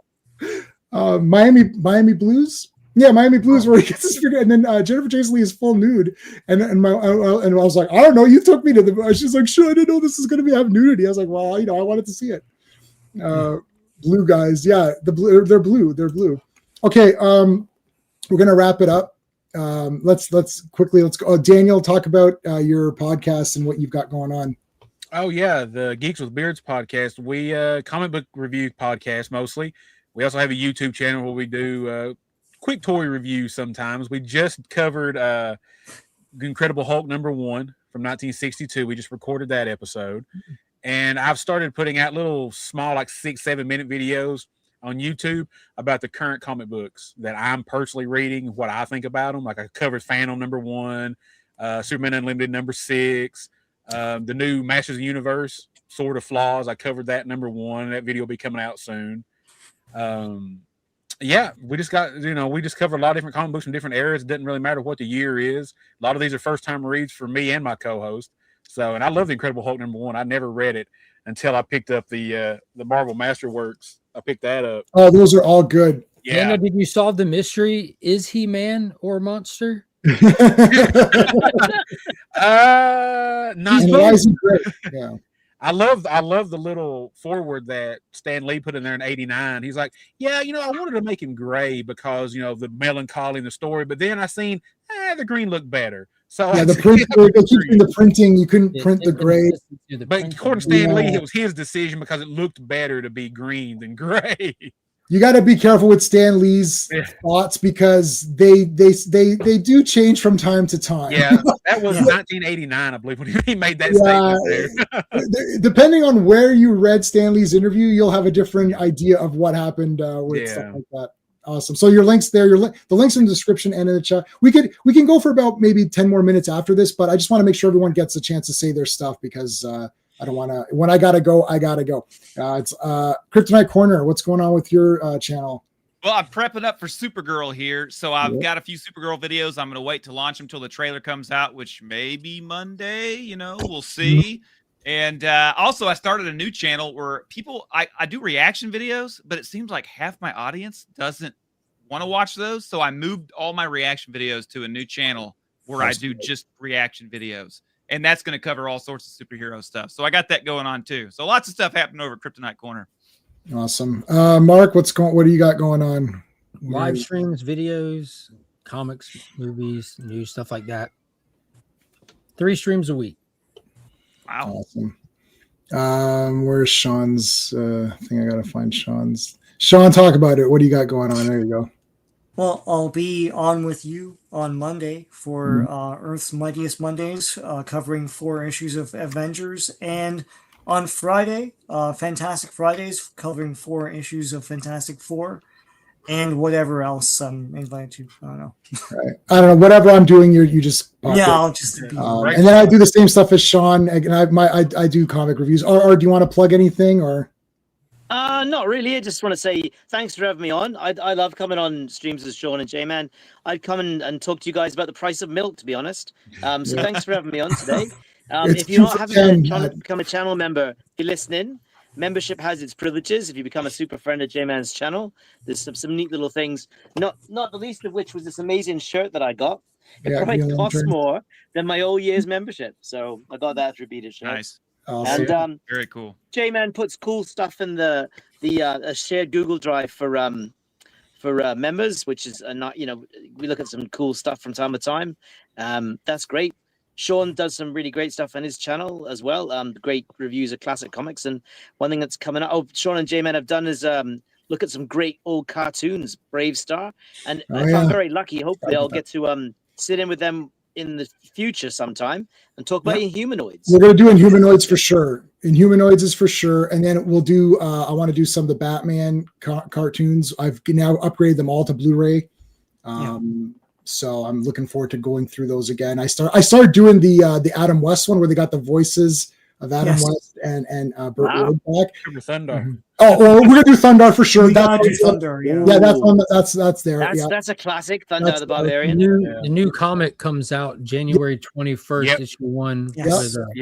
Bettina, Liefeld, Frank Cho, some good cover artists on that. Yeah, 100% getting that for sure. Herculoids has already been out for a bit now. Yeah, that one just wrapped up with issue 10.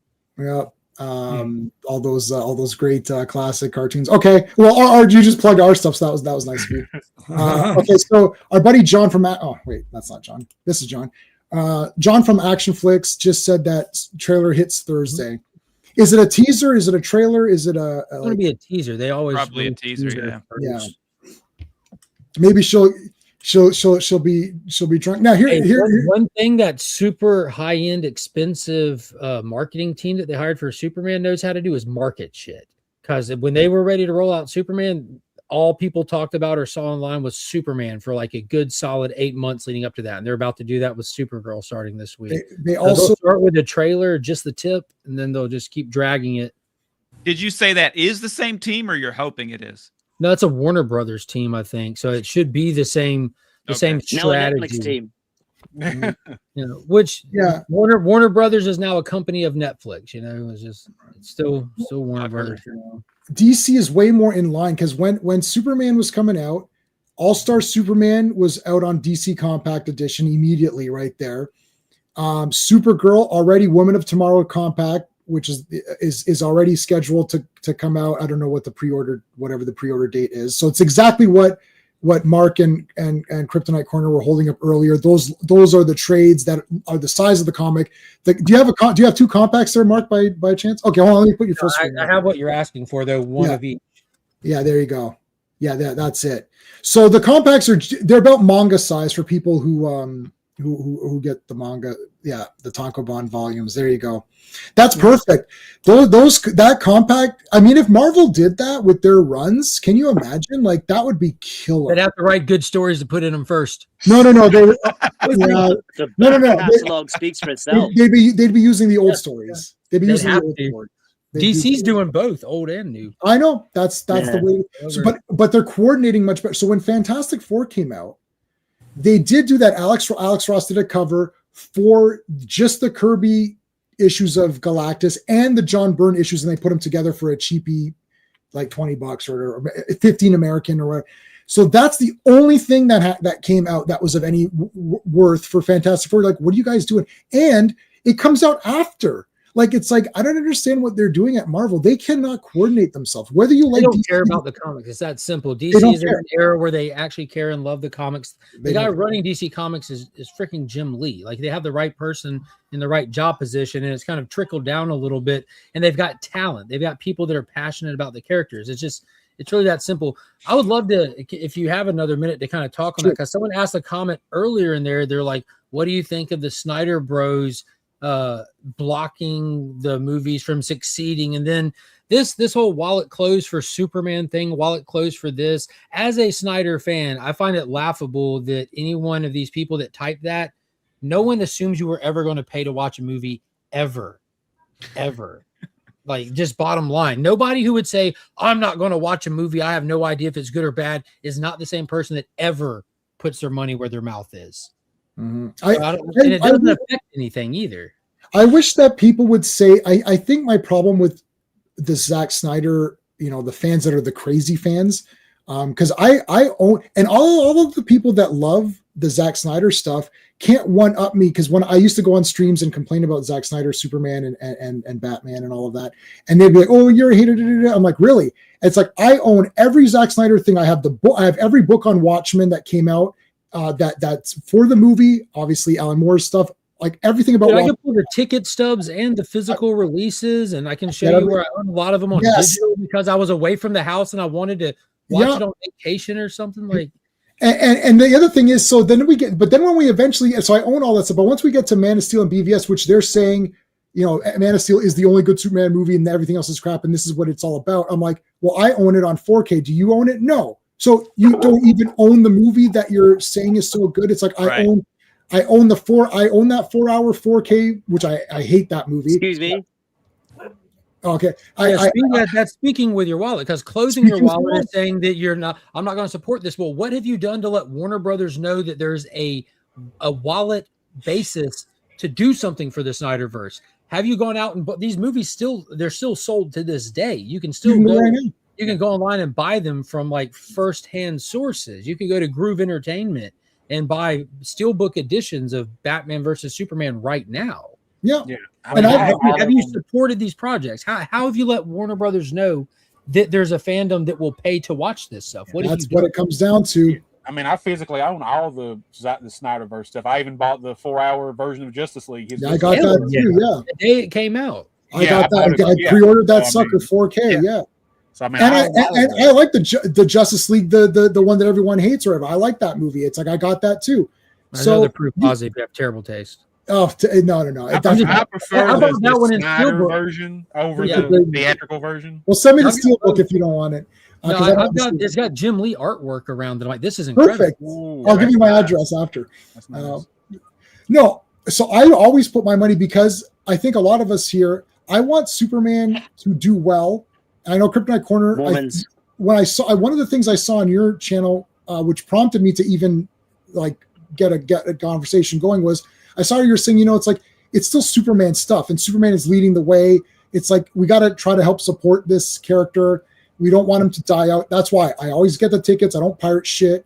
It's like, I even bought the soundtracks, even for that Batman movie. I bought it on iTunes, the soundtrack for that. I bought the making of. I bought all of the toys that came out for that Robert Pattinson. I got the Batmobile right there. I could start pulling shit out. I hated that movie. I was like, this is terrible. Bought the soundtrack, got the making of, pre-ordered the steelbook. Got, it's like, because it's Batman. It's Superman. Yeah. I don't want Superman to go away, right? Yeah. I mean, fair enough. I don't believe you should blindly support something. Like, if you don't like it, say you don't like it. But like these people that are like, well, it's closed, don't even going to give it a chance. That's when I'm like, well, come on now. What do you love? Do you love the character? Obviously not. They don't. That's where the argument. That's where the argument leads. Because what I ended up finding was a lot of them. Why don't they just say, "I love Man of Steel, the movie"? Like, I can give you an example. No, instead of saying, "Oh, Superman, this is what Superman is," you don't love Superman, because if you love Superman, you might not be Kryptonite Corner and have your full thing. I can match you on Superman stuff if I convert it to pure Superman's my number one favorite anything, but I love so many other things that I can't fully do just Superman, but I can match you. I can match you on Wonder Woman. Like, I had just as much Wonder Woman stuff anyway. So I love these characters. I love the characters. I watch them in all their forms.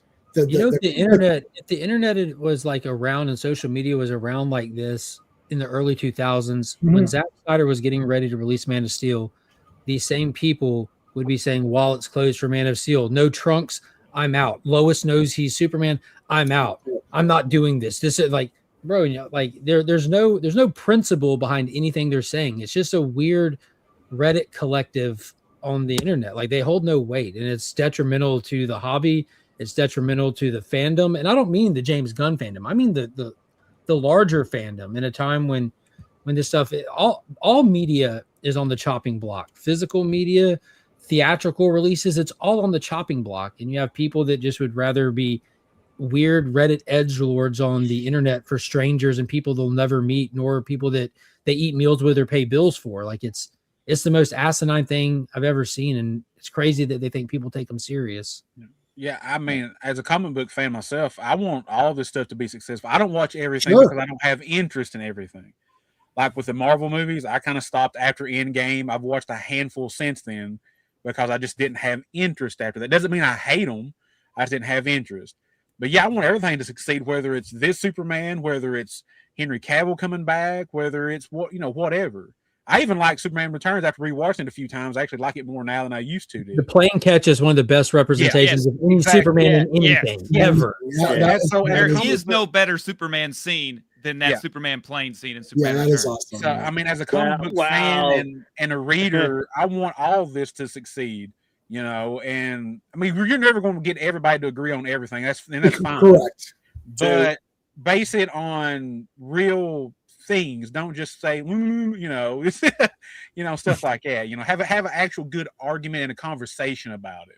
Well, if you like Superman the character, then check out. It's just that they're so. It's not that they're not open-minded. They're so focused on it's Henry Cavill or nothing. It's they're closed-minded. You can say it. They're definitely closed-minded. There's so much out there for you. If you don't like Cavill, that's fine. Watch Corn Sweat. Go watch Christopher Reeve. Watch the animation. You don't have to specifically have the one thing. There's so much out there to choose from. I'm a Transformers fan. I'm not the biggest Michael Bay fan, but sorry, Mark, you're never gonna win this fight. It's not. I own all the movies. I love Transformers. It's my number one fan. But there's so much out there that if I didn't like a certain thing, that I can go back to the G1. I can go to Beast Wars. I can go to whatever. Exactly. I love those Michael Bay movies, dude. I love them. I know, but they're awful, Marks. No, I can't. But I will say, I think Rise of the Beast, I like it just a little bit. I agree with that statement. I like it a little bit more. A little bit more. It's like the Team America song. It sucks just a little bit less. But there's just so much out there. There's so much out there for everybody. Whether it's the Man of Steel of Burns or whatever. There's just so much out there for Superman fans and Marvel fans. We don't have to argue like this all the time. Just find something you like and like it, or just be honest with it. My wife is very honest. So I came to find out, like, because she bought the Christopher Reeve movies for her. She has like a separate collection, which is nothing. Like it's like 15 movies or something. But she bought the Christopher Reeve movies for her collection. And I said, so you tried other Superman stuff. She didn't. But come to find out, she doesn't care about Superman. Didn't like any of the cartoons we watched, any of the other versions. She's like, I think I'm just a Christopher Reeve fan. I'm like, then at least say that. Yeah. Then I know. She's like, you know what? I like Christopher Reeve. Then just say I like Henry Cavill. Not I'm a Superman fan and this isn't the real Superman and I don't like this. It's like, no, you like Henry Cavill. Yeah. Then just be a Henry Cavill fan and move on with your day. And that's okay. That's fine. Yeah. Yeah.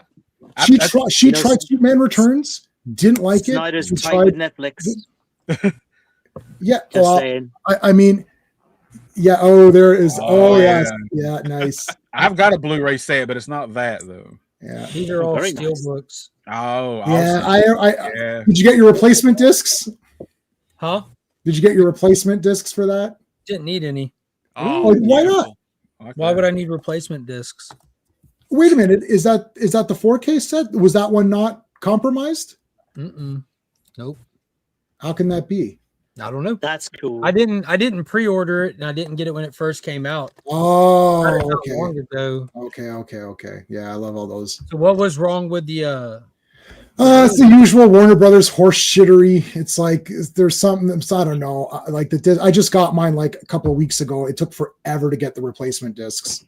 And what was wrong? I'm saying like what it was like the audio was transferred wrong, or whatever it is. I don't even know. You got to go to Steve Eunice. Yeah, nice. I got that one too. I got the new one. And then I've got the Superman 3 poster. I have a Superman 2 movie poster that hung in the Lux Theater when it released an original. Cool. Yeah. That is very cool. That is very cool. I've got Superman 4 as well. That's original. Those Superman 3 and 4 are original posters, one sheet. But I have Superman 1. Did anyone ever get? I got the Warner Brothers. Okay, so Steven, who was on here earlier, it was like a box. It was like a huge box, and you pulled it open. It was a DVD, and it has a poster and lobby cards. You won't be able to see it on my shelf. It's behind shit. What is it? Okay, there's you see where Superman is the McFarlane's that box there. It's like a Warner Brothers. It was a Warner Brothers DVD box. It was like it's a huge box, and it was Superman 1. It has the poster.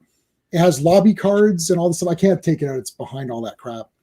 I don't know if you ever saw that. That was like the first big thing that had come out for Superman 1 DVDs. And the DVD is that one where you have to crack it's like a cardboard piece. With the plastic on the Yeah. It's that. That's what's in there. That's really cool. That's pretty neat. So I got a few like somewhat decent things. Okay, I think we're good. We've talked the crap out of this. We have. It's been fun though. A lot of fun. It's been fun. All right, so I'm glad you guys are good. Any other closing statements, or are we good? Mark, you sound like Nate Bargatze. Same accent. Dude, I love Nate Bargatze. Yeah, you sound just like him. He's the highest paid comedian of 2024, and since it is, that's just as shocking as Netflix market share. But it is the holiday season, so y'all should go on Paramount and watch their Christmas spectacular that Nate Bargatze hosted for last year. It's incredible. Cool. I'm looking at it. I'm looking at him now. Yes. Okay. So sounds like him. Now it looks like him. Yes. Kind of mildly looks like him, but he has the same accent. Just look up his SNL skit called Weights and Measures, and you'll get a good idea of his dry humor. Clean comedian. He doesn't do the vulgar stuff. He doesn't do the foul language, and you'll be in stitches the entire time. He's fantastic. Okay. I will. I've got it. I've got it. I'll look it up. Thank you. Awesome. All right, folks. That's it. I hope everyone had a good one. Well, thanks to the chat. Thanks to everybody in the panel. We appreciate it. We'll see you on Monday for Earth's Mightiest Mondays. Until next time. Hey friends, you've just been listening to J-Man, and he is the smartest person who ever lived. So make sure you like and subscribe.